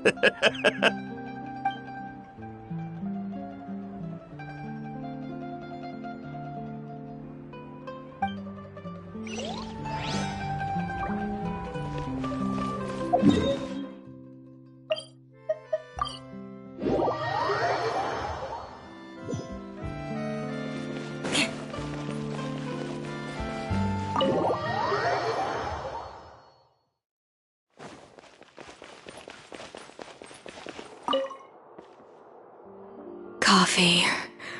Need coffee.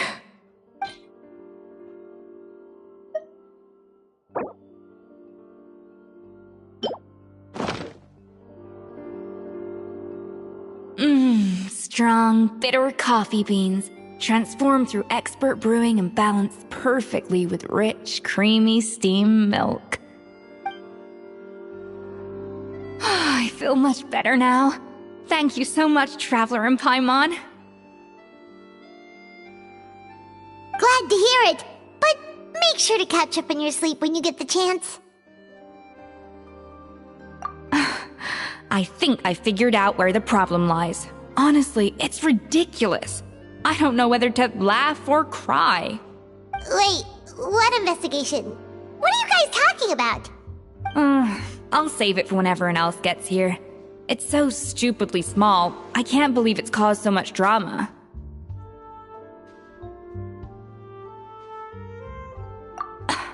Yes, except my failures were stepping stones to success. Escoffier! Have you seen Savannah? Huh? No, not since yesterday. Why? What's wrong? After seeing her home yesterday, we were all a little concerned about how she was doing. So, I dropped by her place early this morning to check on her. Only to find an empty house with the doors wide open. I left Alphonse and the others to keep watch at her home, while I checked the Hôtel de Bord. I'm worried something bad might have happened. If she's not here, then where could she be? Boss, Escoffier, bad news. Alphonse? You're supposed to be keeping watch at Savannah's house. We were, but then, just after you left, we found this stuff in her house. Oh, looks like a map with a bunch of random places circled. What does it mean? Wait a second. This feels familiar. I'm sure these places are all connected somehow. Of course, from the Codex. They're all places that Modeste explored on his adventures. Yeah, but I don't understand. The adventure logs in the Codex are too fragmented to be of any use. How come this map shows all the missing details? The Codex de Bord?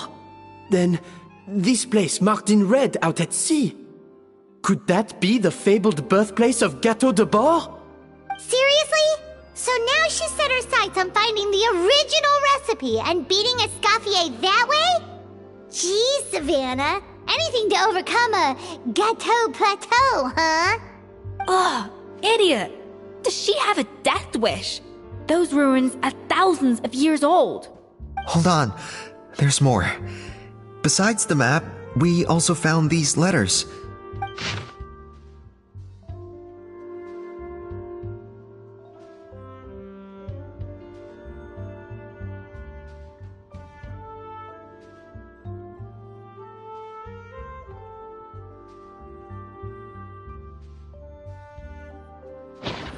It was you. You let the Lumaline through, didn't you? It sounds like a threat letter. Does this mean that Savannah was responsible for the safety incident? And not Monica after all? Retrieve the Codex by any means necessary. So the cooking contest and the cheating. Someone else was behind her pulling the strings? She's keeping the true recipe to herself. Ugh, this is all such a mess. Paimon needs a second to process this. First, first, we thought that Savannah forced Monica to cheat in the cooking contest. But now, it turns out that someone else forced Savannah to force Monica to cheat?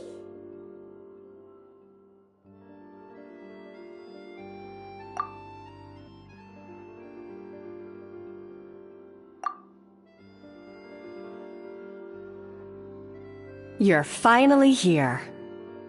Of course. I should have put 2 and 2 together as soon as I read your threat letter. The food safety incident. The demand for a cooking contest. The instruction to blackmail Monica. Even the suggestion that Escoffier was keeping secrets from me. It was all part of your grand plan, wasn't it, Monica?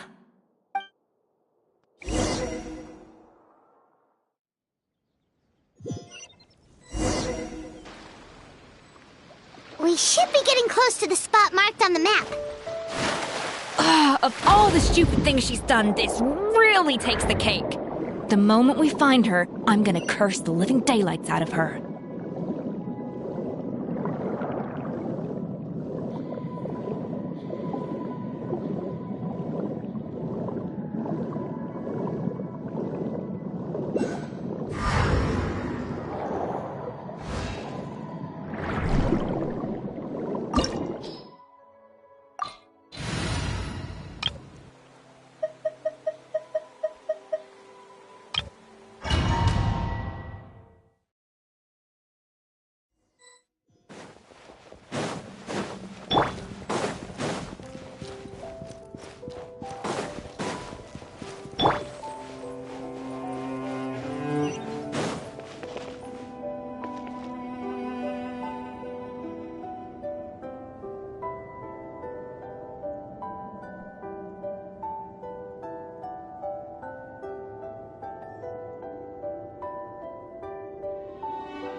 Whoa! This place looks like an underwater restaurant, doesn't it? Suddenly, the idea of an adventure chef finding secret ingredients makes a whole lot more sense. I think Modest's codex mentioned this place. A public bath from the time of Remoria. So yeah, definitely the kind of place that would have served food and drinks. Huh? Some blubber beasts have come to join the party? How did they get here?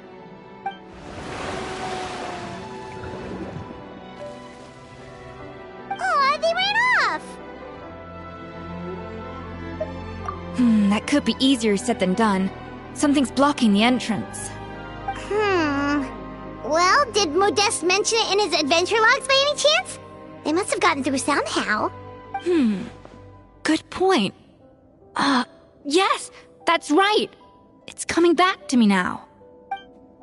We prepared a banquet for our shy little guests, and as the food flowed away on the current, they broke into a joyous chorus, and the path opened to us. We have to feed the blubber beasts? With what? There's nothing here besides rocks, romaritime flowers, and lumitoile. See, this is why you should always bring snacks. You never know when you're gonna need them. Now we have to head all the way back to shore and grab some. There is no time for that. Romaritime flowers and lumitoile will have to do. They may not look appetizing to us, but who knows? They could be blubber beast delicacies. Wait, we're seriously gonna try this?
beasts or not, are we sure this stuff is edible? Trust me, they'll love it. Oh, good question. If we try to put them in the pool, we'll probably just scare them off again, and who knows how long they'll be gone. Yes, we can't afford to wait for them to double back. Oh, what was it that Modeste said again? Something about the food flowing away on the current.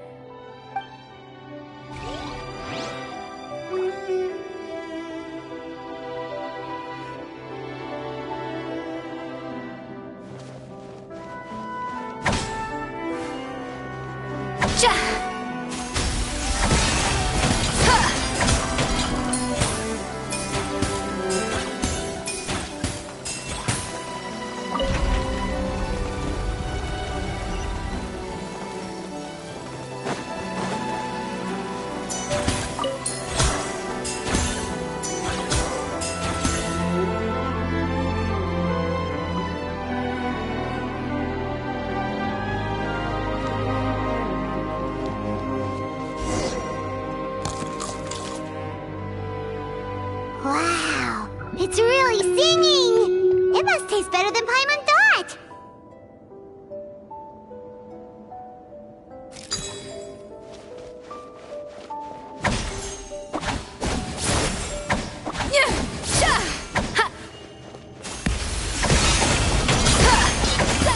The trap turned back again. Oh, so annoying.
Hey, it's open!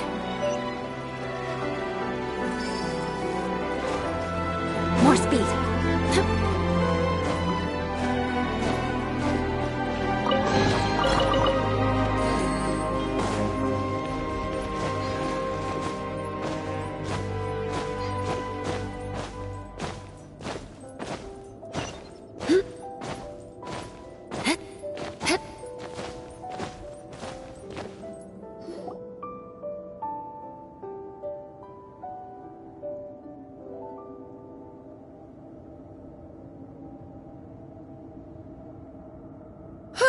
Hey, give me your water. Here. I said your water, the one you just drank out of? Sure.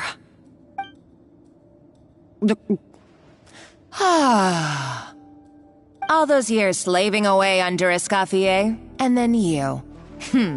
Today, it's finally paying off. Not only have I found the ruin that Savelli kept hidden, but I also get to boss you around like my little lapdog. Hey, go scout ahead for me. If we need to do any more blast tunneling, I want to know where to lay the explosives. Did you not hear me? Get going. Why don't you do it yourself? Oh, when did you learn to fight back? You're always so compliant when I give you instructions by letter. That's because you threatened to expose me for the Lumiline incident. I swear, if I'd known what you were planning, I'd never have... Ha! Don't be so self-righteous. Admit it, you've always been jealous of Escoffier. That's why you lapped up everything I told you. You were terrified of her finding out about your part in the Lumiline incident, and you resented the way her reputation hung over you. So you jumped at the chance to convince yourself that she was the villain, that she deliberately hid her secret recipes from you just to hold you back. It was the only excuse you needed to justify getting back at her. First, idolization, then jealousy, suspicion, and self-deception. That's what this comes down to. It was the same story with Savelli and my ancestor. He offered Modeste his friendship only to murder him out of vanity. He promised to explore the world with him, only to later destroy all records of their adventures. It's a miracle I even found this place. You have no idea the countless hours I spent piecing it all together. So you see, you're no better than Savelli. If you can't beat him, betray him, right? I am no Savelli, nor will I ever be. Oh, put a lid on it. You really think you can absolve yourself of your vindictive and jealous behavior now? Just because you finally realize that Escoffier never kept any secrets from you? You didn't show any remorse when she left, or in the cooking contest. Why start now? You have no right to redemption. You're right. I don't deserve her forgiveness. But I am done being bullied into submission by you! Ooh, feisty. But you should watch your tone. Talking to me like that could get you in big trouble. I somehow doubt that. Since I poisoned both our water bottles. What? Ever since I learned the truth.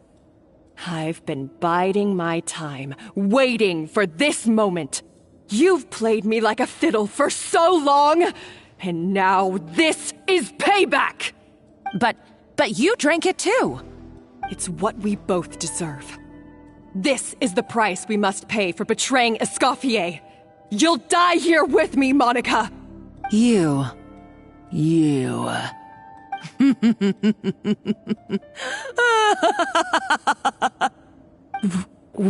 What's so funny? Oh, you're too much.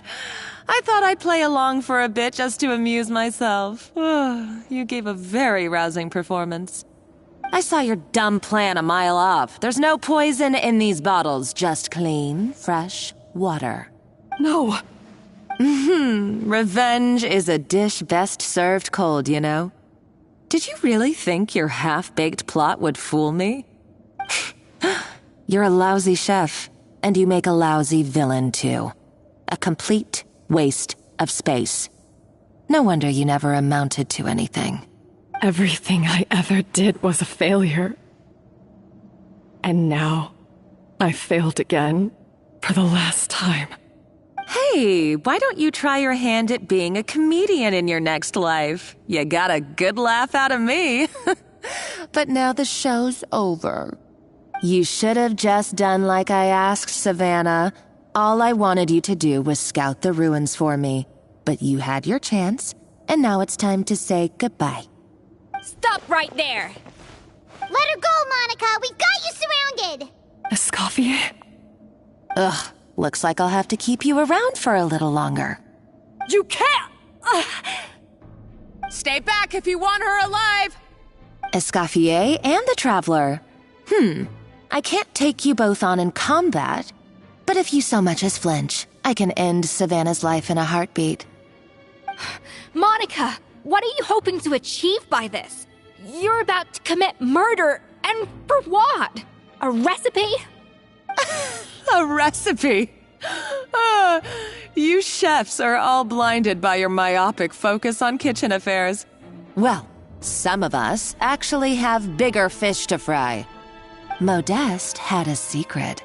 The truth behind his so-called genius, the je ne sais quoi factor in his Gâteau de Bourg, and it's right here in these ruins. Are you serious? You're here because of a Gâteau de Bourg obsession? You've gone completely mad! I couldn't care less about the cake itself. No, the real treasure is the secret ingredient that Modeste sourced from these ruins. He and Savelli were fools. A priceless treasure of Remoria in the palms of their hands, and they thought, ooh, this would go great in our cake mix. We're talking about a powerful stimulant that also sharpens the senses. That's no cooking ingredient. It's a groundbreaking drug. That's right, I've done my research. It was a drug that Remoria developed for their war machine. I could make a killing by selling it to the treasure hoarders or the Fatui. Will you listen to yourself? You're completely delusional. My eyes are wide open. Just wait till I get my hands on this treasure. You'll see what a fool you've been.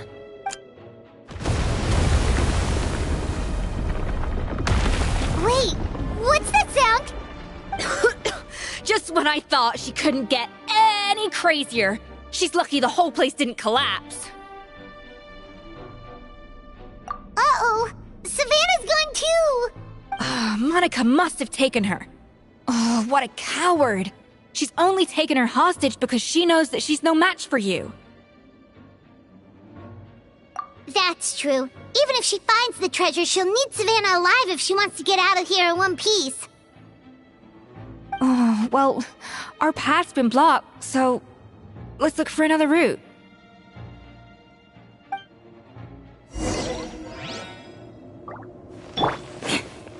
The water looks pretty deep here. Maybe it leads somewhere.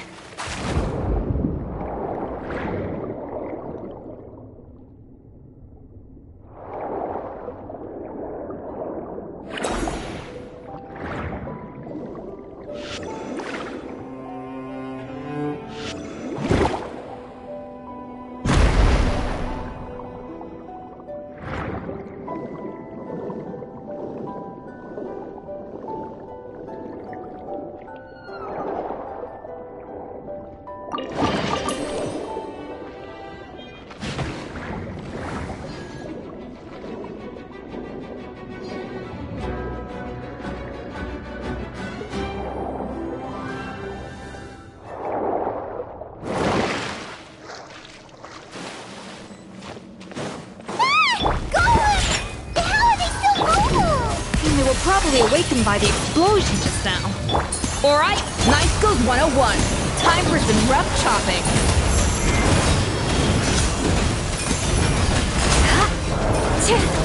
I condemn you!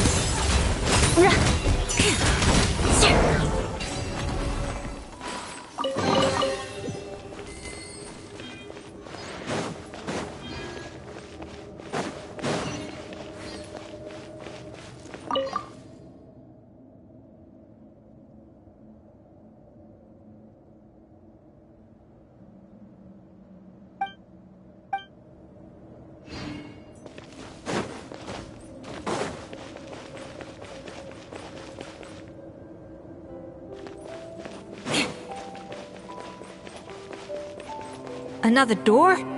Guess we need to prepare another feast for our guests.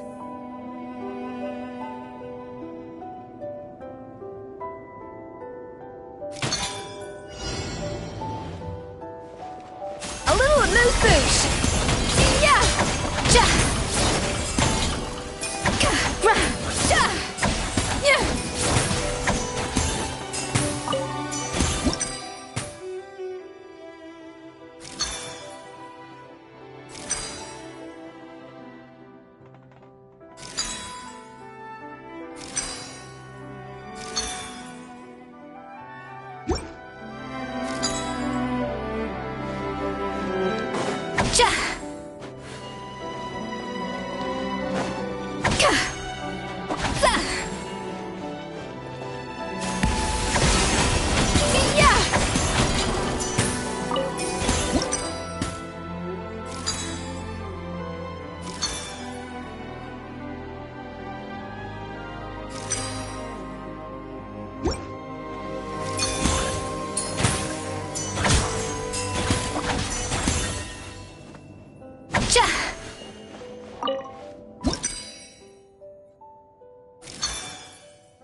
Dash of frosting!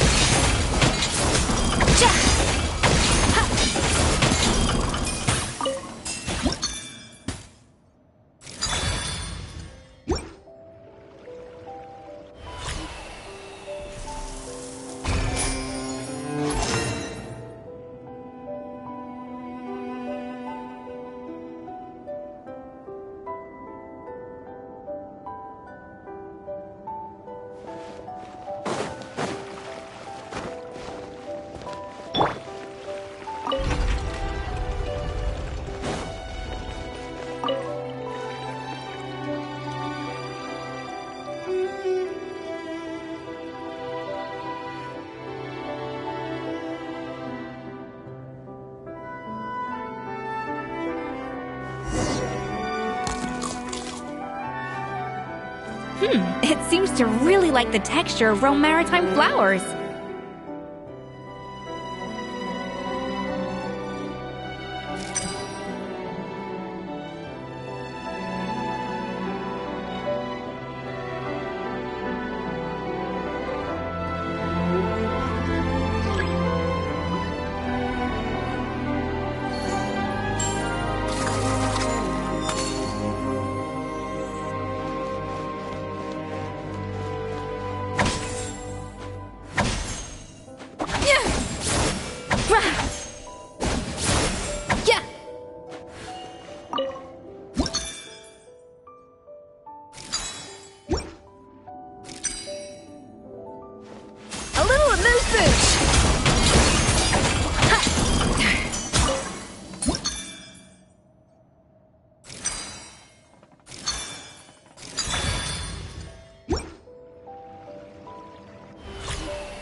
More speed.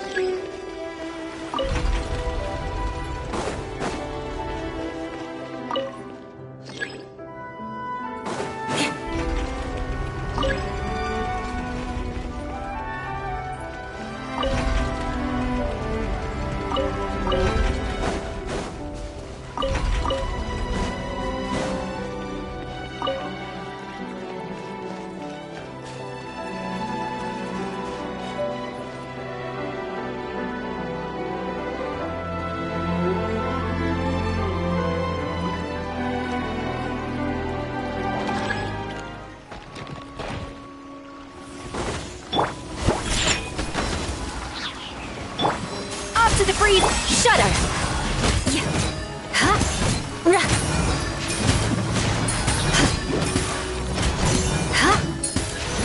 Eye for an eye. More speed.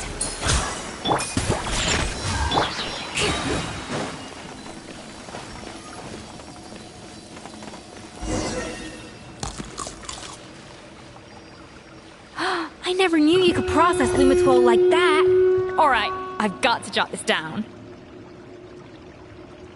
Lumitwols and maritime flowers. This could open the door to a whole new world. Yep, that's literally the plan. Wait, hold on. Which door are you talking about?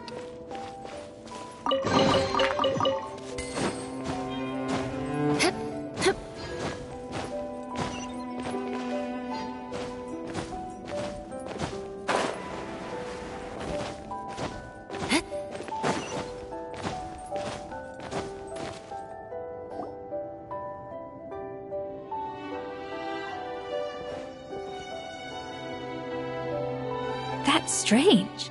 These don't look Romorian to me. More like last century Fontaine.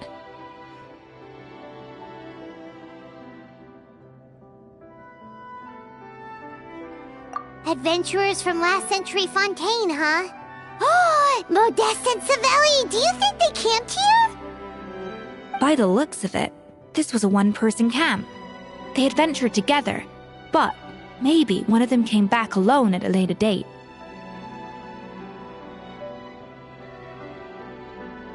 Huh, you really think so?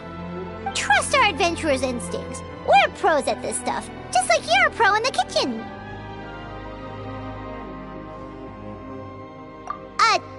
Okay, well, the Traveler has more adventuring experience overall, but Paimon's definitely a pro rummager from all those treasure chests. Darn it! Paimon was just about to show off her rummaging skills! Huh, no kidding. Are all adventurers so obsessed with journaling? I mean, I guess I take a lot of notes when I'm cooking as well, but I thought that was just me. Anyway, let's find out who was here. It's been years since I've last visited these ruins. It's exactly the way I remember it. This place probably hasn't changed in millennia. Sadly, Up above, on dry land, everything is changed. The treasure of Remoria. That's what we used to call it.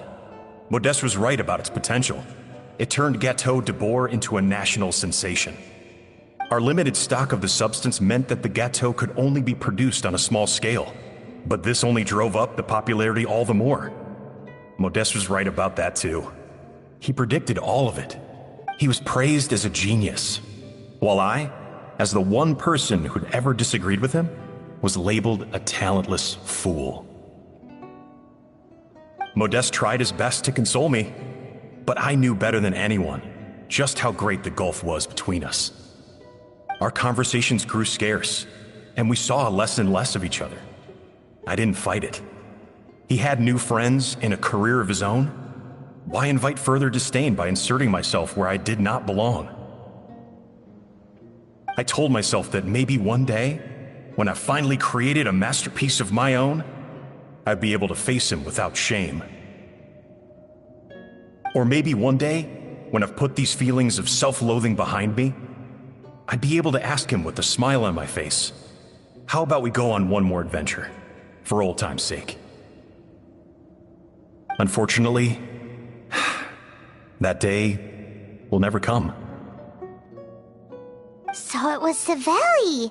From the sounds of it, he came back after Modeste had already died. I always thought it was just a legend. But if it's true, then this must be the place where they found their secret ingredient, the birthplace of Gâteau de Bourg. In that case, what does that say about the death of Modeste? If it's all true, maybe Savelli really did have something to do with it. The taste of Gâteau de Bourg has changed. Modeste was convinced of this, even though everyone swore they couldn't tell. Being the perfectionist that he was, he refused to accept even the slightest flaw in his work. He stopped all sales of the product, locked himself away in the kitchen, and worked day and night, vowing to find out where he had gone wrong. But as he baked and taste tested over and over again, he found he only strayed further and further from the original taste. It was only when he was sipping on coffee one day and realized he could not taste the bitterness that the truth finally dawned on him. What had changed was not the gâteau, but his sense of taste. The treasure of Remoria stimulates the senses, taste included, and invigorates the spirit. In the short term, it offers people the ultimate gourmet experience, but in the long term, it dulls their senses entirely. In hindsight, it made perfect sense. After all, why would a culture that sought liberation from the constraints of their bodies care for the loss of their senses? But we realized it too late. We were just too late. Over the course of his many culinary experiments, Modeste exhausted the remaining supply of the treasure of Remoria. He consumed it all himself.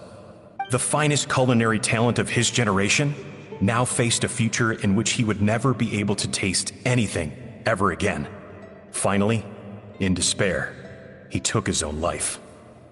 And because we had become estranged, I could not be there to stop him, to offer some words of comfort, or even to say goodbye. Yet despite everything, he sent me his final letter. The treasure of Remoria? Guess Monica was really onto something. It really was a kind of drug. So, Modeste chose to end his own life. Then, why all the rumors that Savelli murdered him? Also, neither the Codex nor any other contemporary records make any mention of the treasure of Remoria. It's almost as if someone deliberately erased it from history. Modeste told me everything in his final letter. His was a tale of how even a genius could fail, and how much more devastating it is when it happens. Did he hope I would gain some personal catharsis from knowing the truth? Or maybe he wished for me to warn the public about the dangers of Gâteau de Bourg, proving that I had been right all along. But if the public ever learned how Modeste's greatest triumph became his undoing, his fall from grace would be swift and merciless. 1 minute a genius, the next a joke. It would surely spell the end for his restaurant, too. What would be his legacy then? How would future generations view everything we built together? I fear the scorn I have faced these last years would pale in comparison to the scorn shown to him by the history books. I cannot let that come to pass. I will do what I must to protect his name. It will mean tampering with his notes to remove the damning details, leaving mere fragments of our story behind. It may lead his family to suspect me of having a hand in his demise. But if that's the price of destroying all evidence of my crimes, then so be it. I would rather the world believe a tale of genius and jealousy than see his reputation in tatters. The final loose end is the evidence here, at the bottom of the sea. Huh? What's wrong? Didn't we say Savannah should be safe for now? So we thought, but if Monica finds out what happened to the treasure, there's no telling what she might do.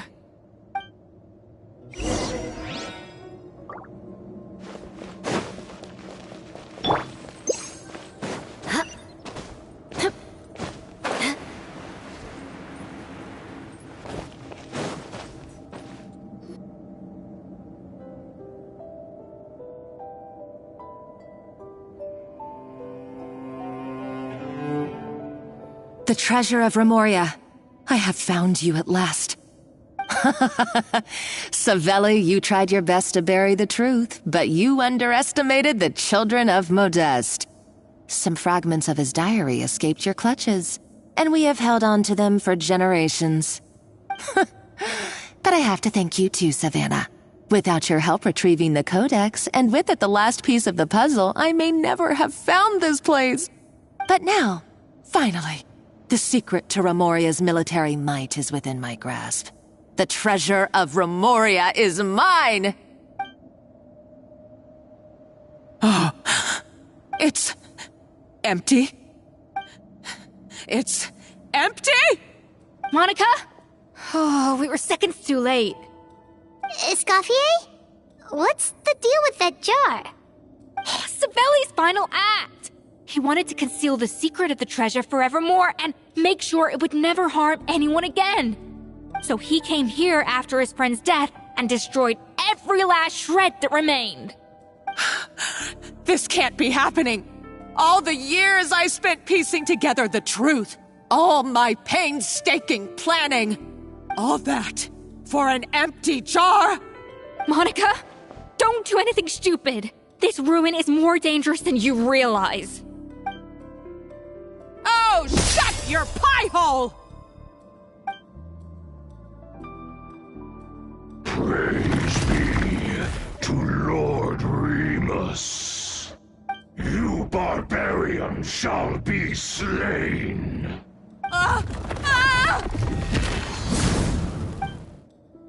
She's a nutcase!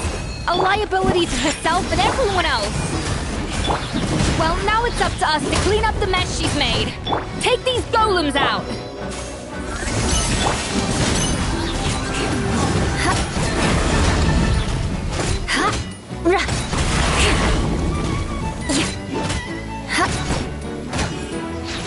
Shut her! Shake it and stir!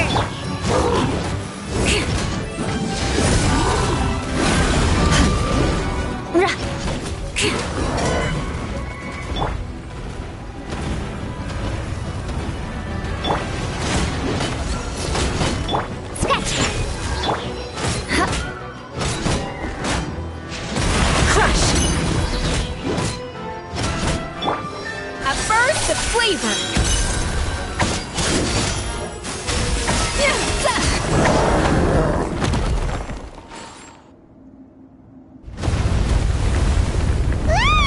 Why is this place still shaking? Either way, it's all her fault. Enough chit-chat. Let's get out of here, Traveler Escoffier, come on! Okay, I'm coming. Oh, no you don't. If I can't get what I want, neither will any of you. I've got nothing to show for my life's work so far. But if I can take another so-called genius down with me in my final moment, then it was all worth it.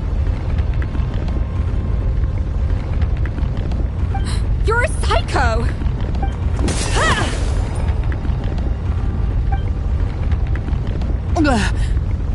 Savannah? When did you wake up? I may be a lousy chef, but it looks like I'm not a complete waste of space. Traveler? Okay, let's go!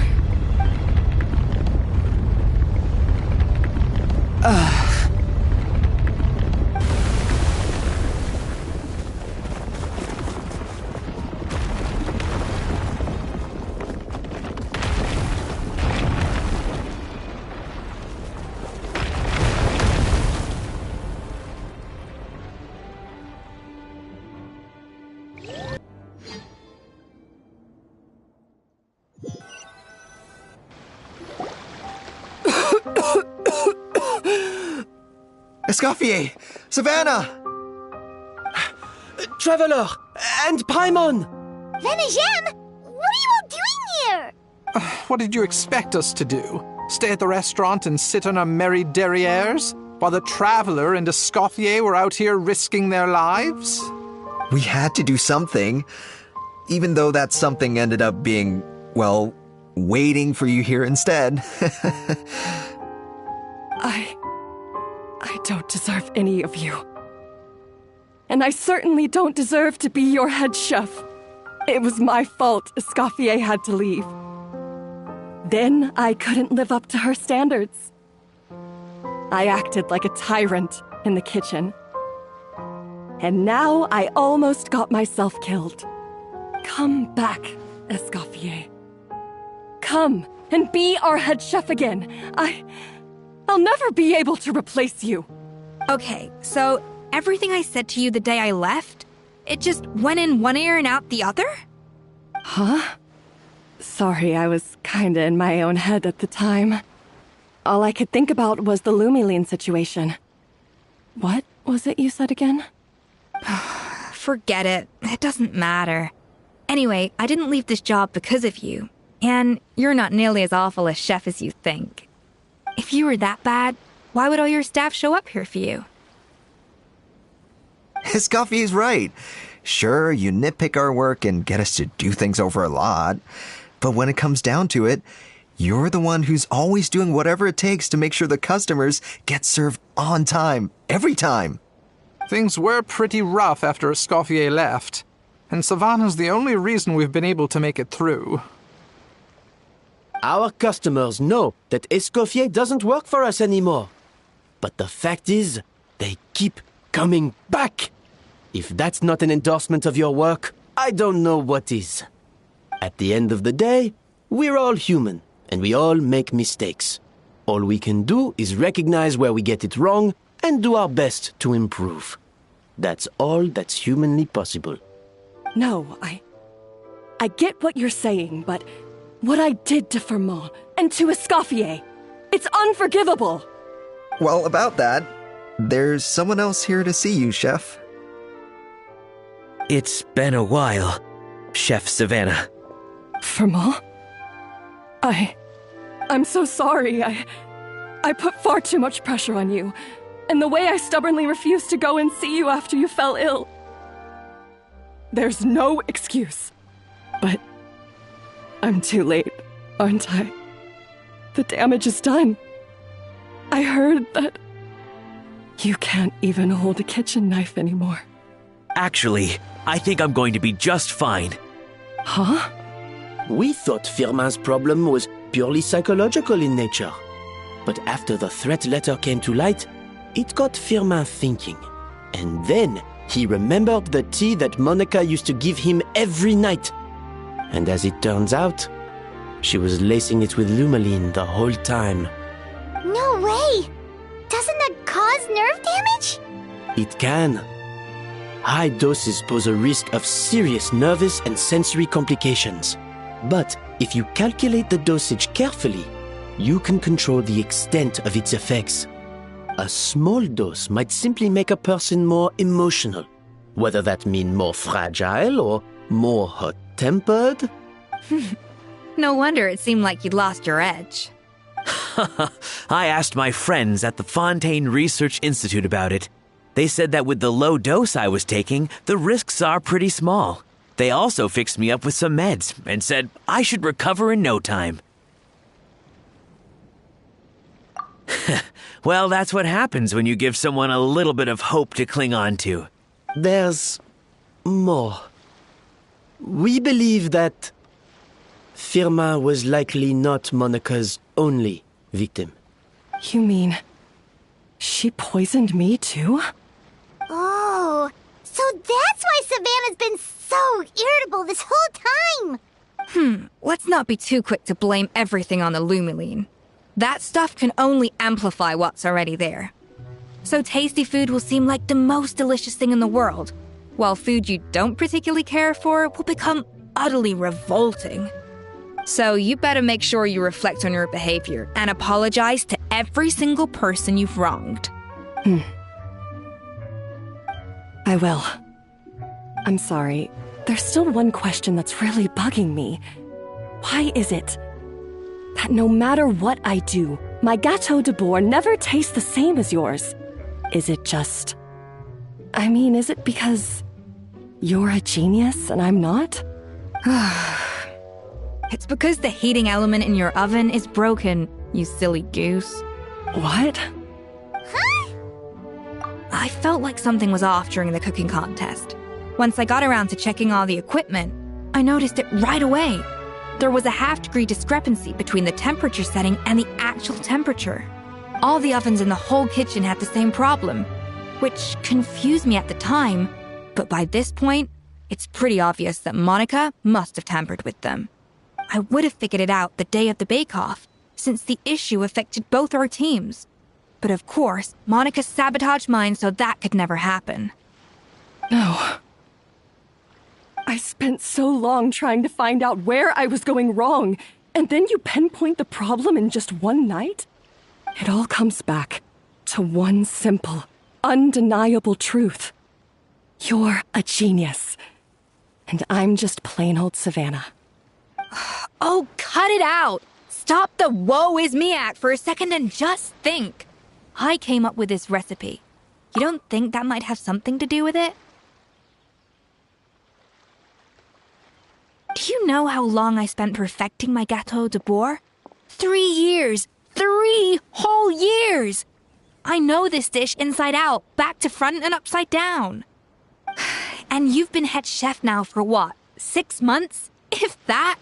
A couple hundred failed attempts, and you're gonna throw in the kitchen towel and declare you'll never be successful because you're not a genius. You clearly have no idea how many kitchen failures I've had under my belt, or just how long it took me to finally get my recipe to a level I was satisfied with. Genius or not, everyone makes mistakes. Modeste did, Savelli did, everyone does. You're only a lousy chef if you don't face up to your mistakes, learn from them, and then keep chipping away until you crack the problem once and for all. Surely you haven't forgotten all that. You were no lousy chef back when I handed you the reins. I haven't forgotten. And I'll make sure I never do. That's our head chef. Ha ha! Sounds like we won't need another changing of the guard in the Hôtel de Bord kitchen anytime soon. Huzzah! Aw, what a perfect ending to a crazy journey. Look how happy everyone is. So you got your mojo back now? Yeah. Thanks to you, Escoffier. In fact, no.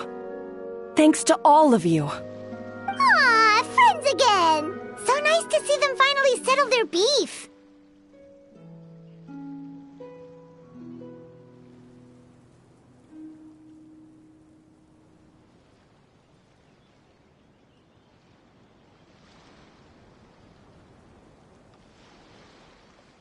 Good. So now that's out of the way. It's time for payback. You cheated in our last bake-off, and I demand a rematch right now. Huh? But that was mostly Monica's fault, wasn't it? Right. And also, does it have to be right now? Savannah's only just got her mojo back, and you barely escaped from a death trap. No excuses. This is a cooking contest between two top chefs, and nothing will stand in its way. So grab your spatula and get ready, because this rematch is happening today, right now, this instant. Hey, so, this whole time you were salty about losing? The second cooking contest commences now! This time, no more games, and no holding back!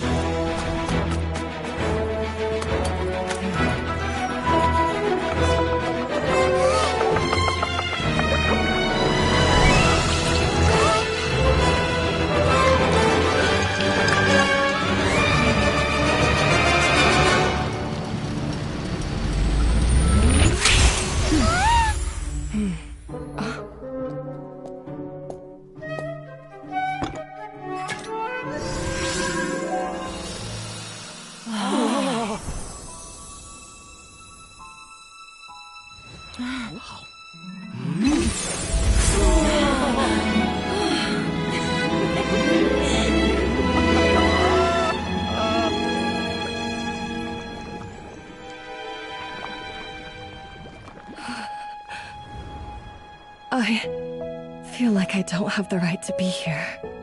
Hey, what are you so afraid of? You can't unbake it now. And if you don't serve it, then good or bad, you'll never find out how to improve. If you're too scared to fail, you'll never know what real success tastes like. So? Embrace your failure. Taste it. Digest it. That's the way to success. I don't know. Sounds like it's easier said than done. I'll do it.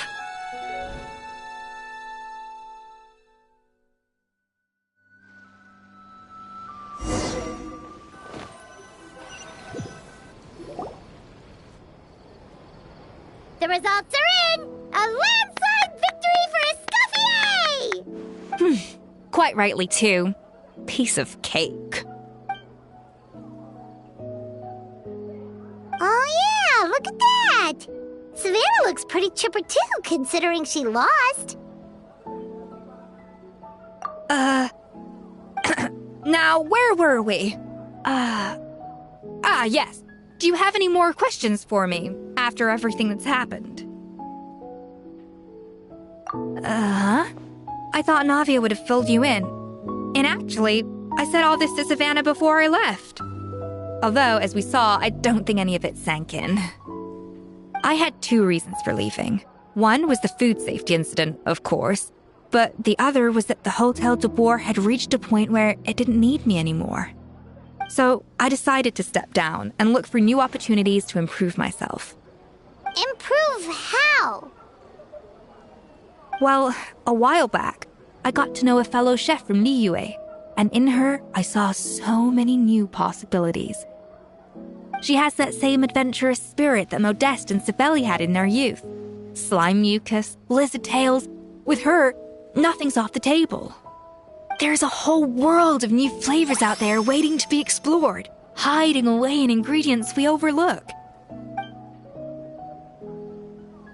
Case in point, remember those Romaritime flowers down in the ruins? I used them in the cooking contest just now. Did you taste the difference? What? Paimon didn't notice at all. Half of the art of cooking is dissecting the recipes of previous chefs and figuring out the exact constellation of elements that gave their work its signature taste. And the other half, it lies in freeing yourself from the confines of the kitchen. You've got to go out and explore the endless possibilities out there. Uh-oh. Paimon And suddenly not sure she wants to try your cooking anymore.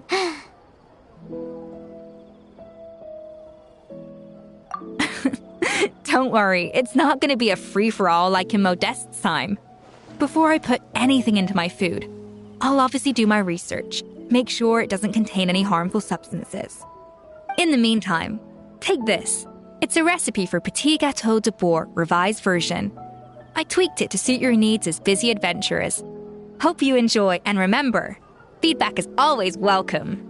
All right! So, do you ever see yourself returning to Hotel de Bourg? Oh, of course. I've already promised Vanishem that I'll come back every once in a while to make sure the quality of the food remains at an acceptable level. You know, Paimon's still a little disappointed that we never got to see the treasure of Remoria. Surely Monica wouldn't have gotten drawn in so deeply if it wasn't for all the mystery surrounding the original Gâteau de Bourg. She practically dedicated her life to finding the lost pieces of Modeste's diary. Then went to all that trouble to infiltrate the Hotel de Bourg. And in the end, it was all for nothing.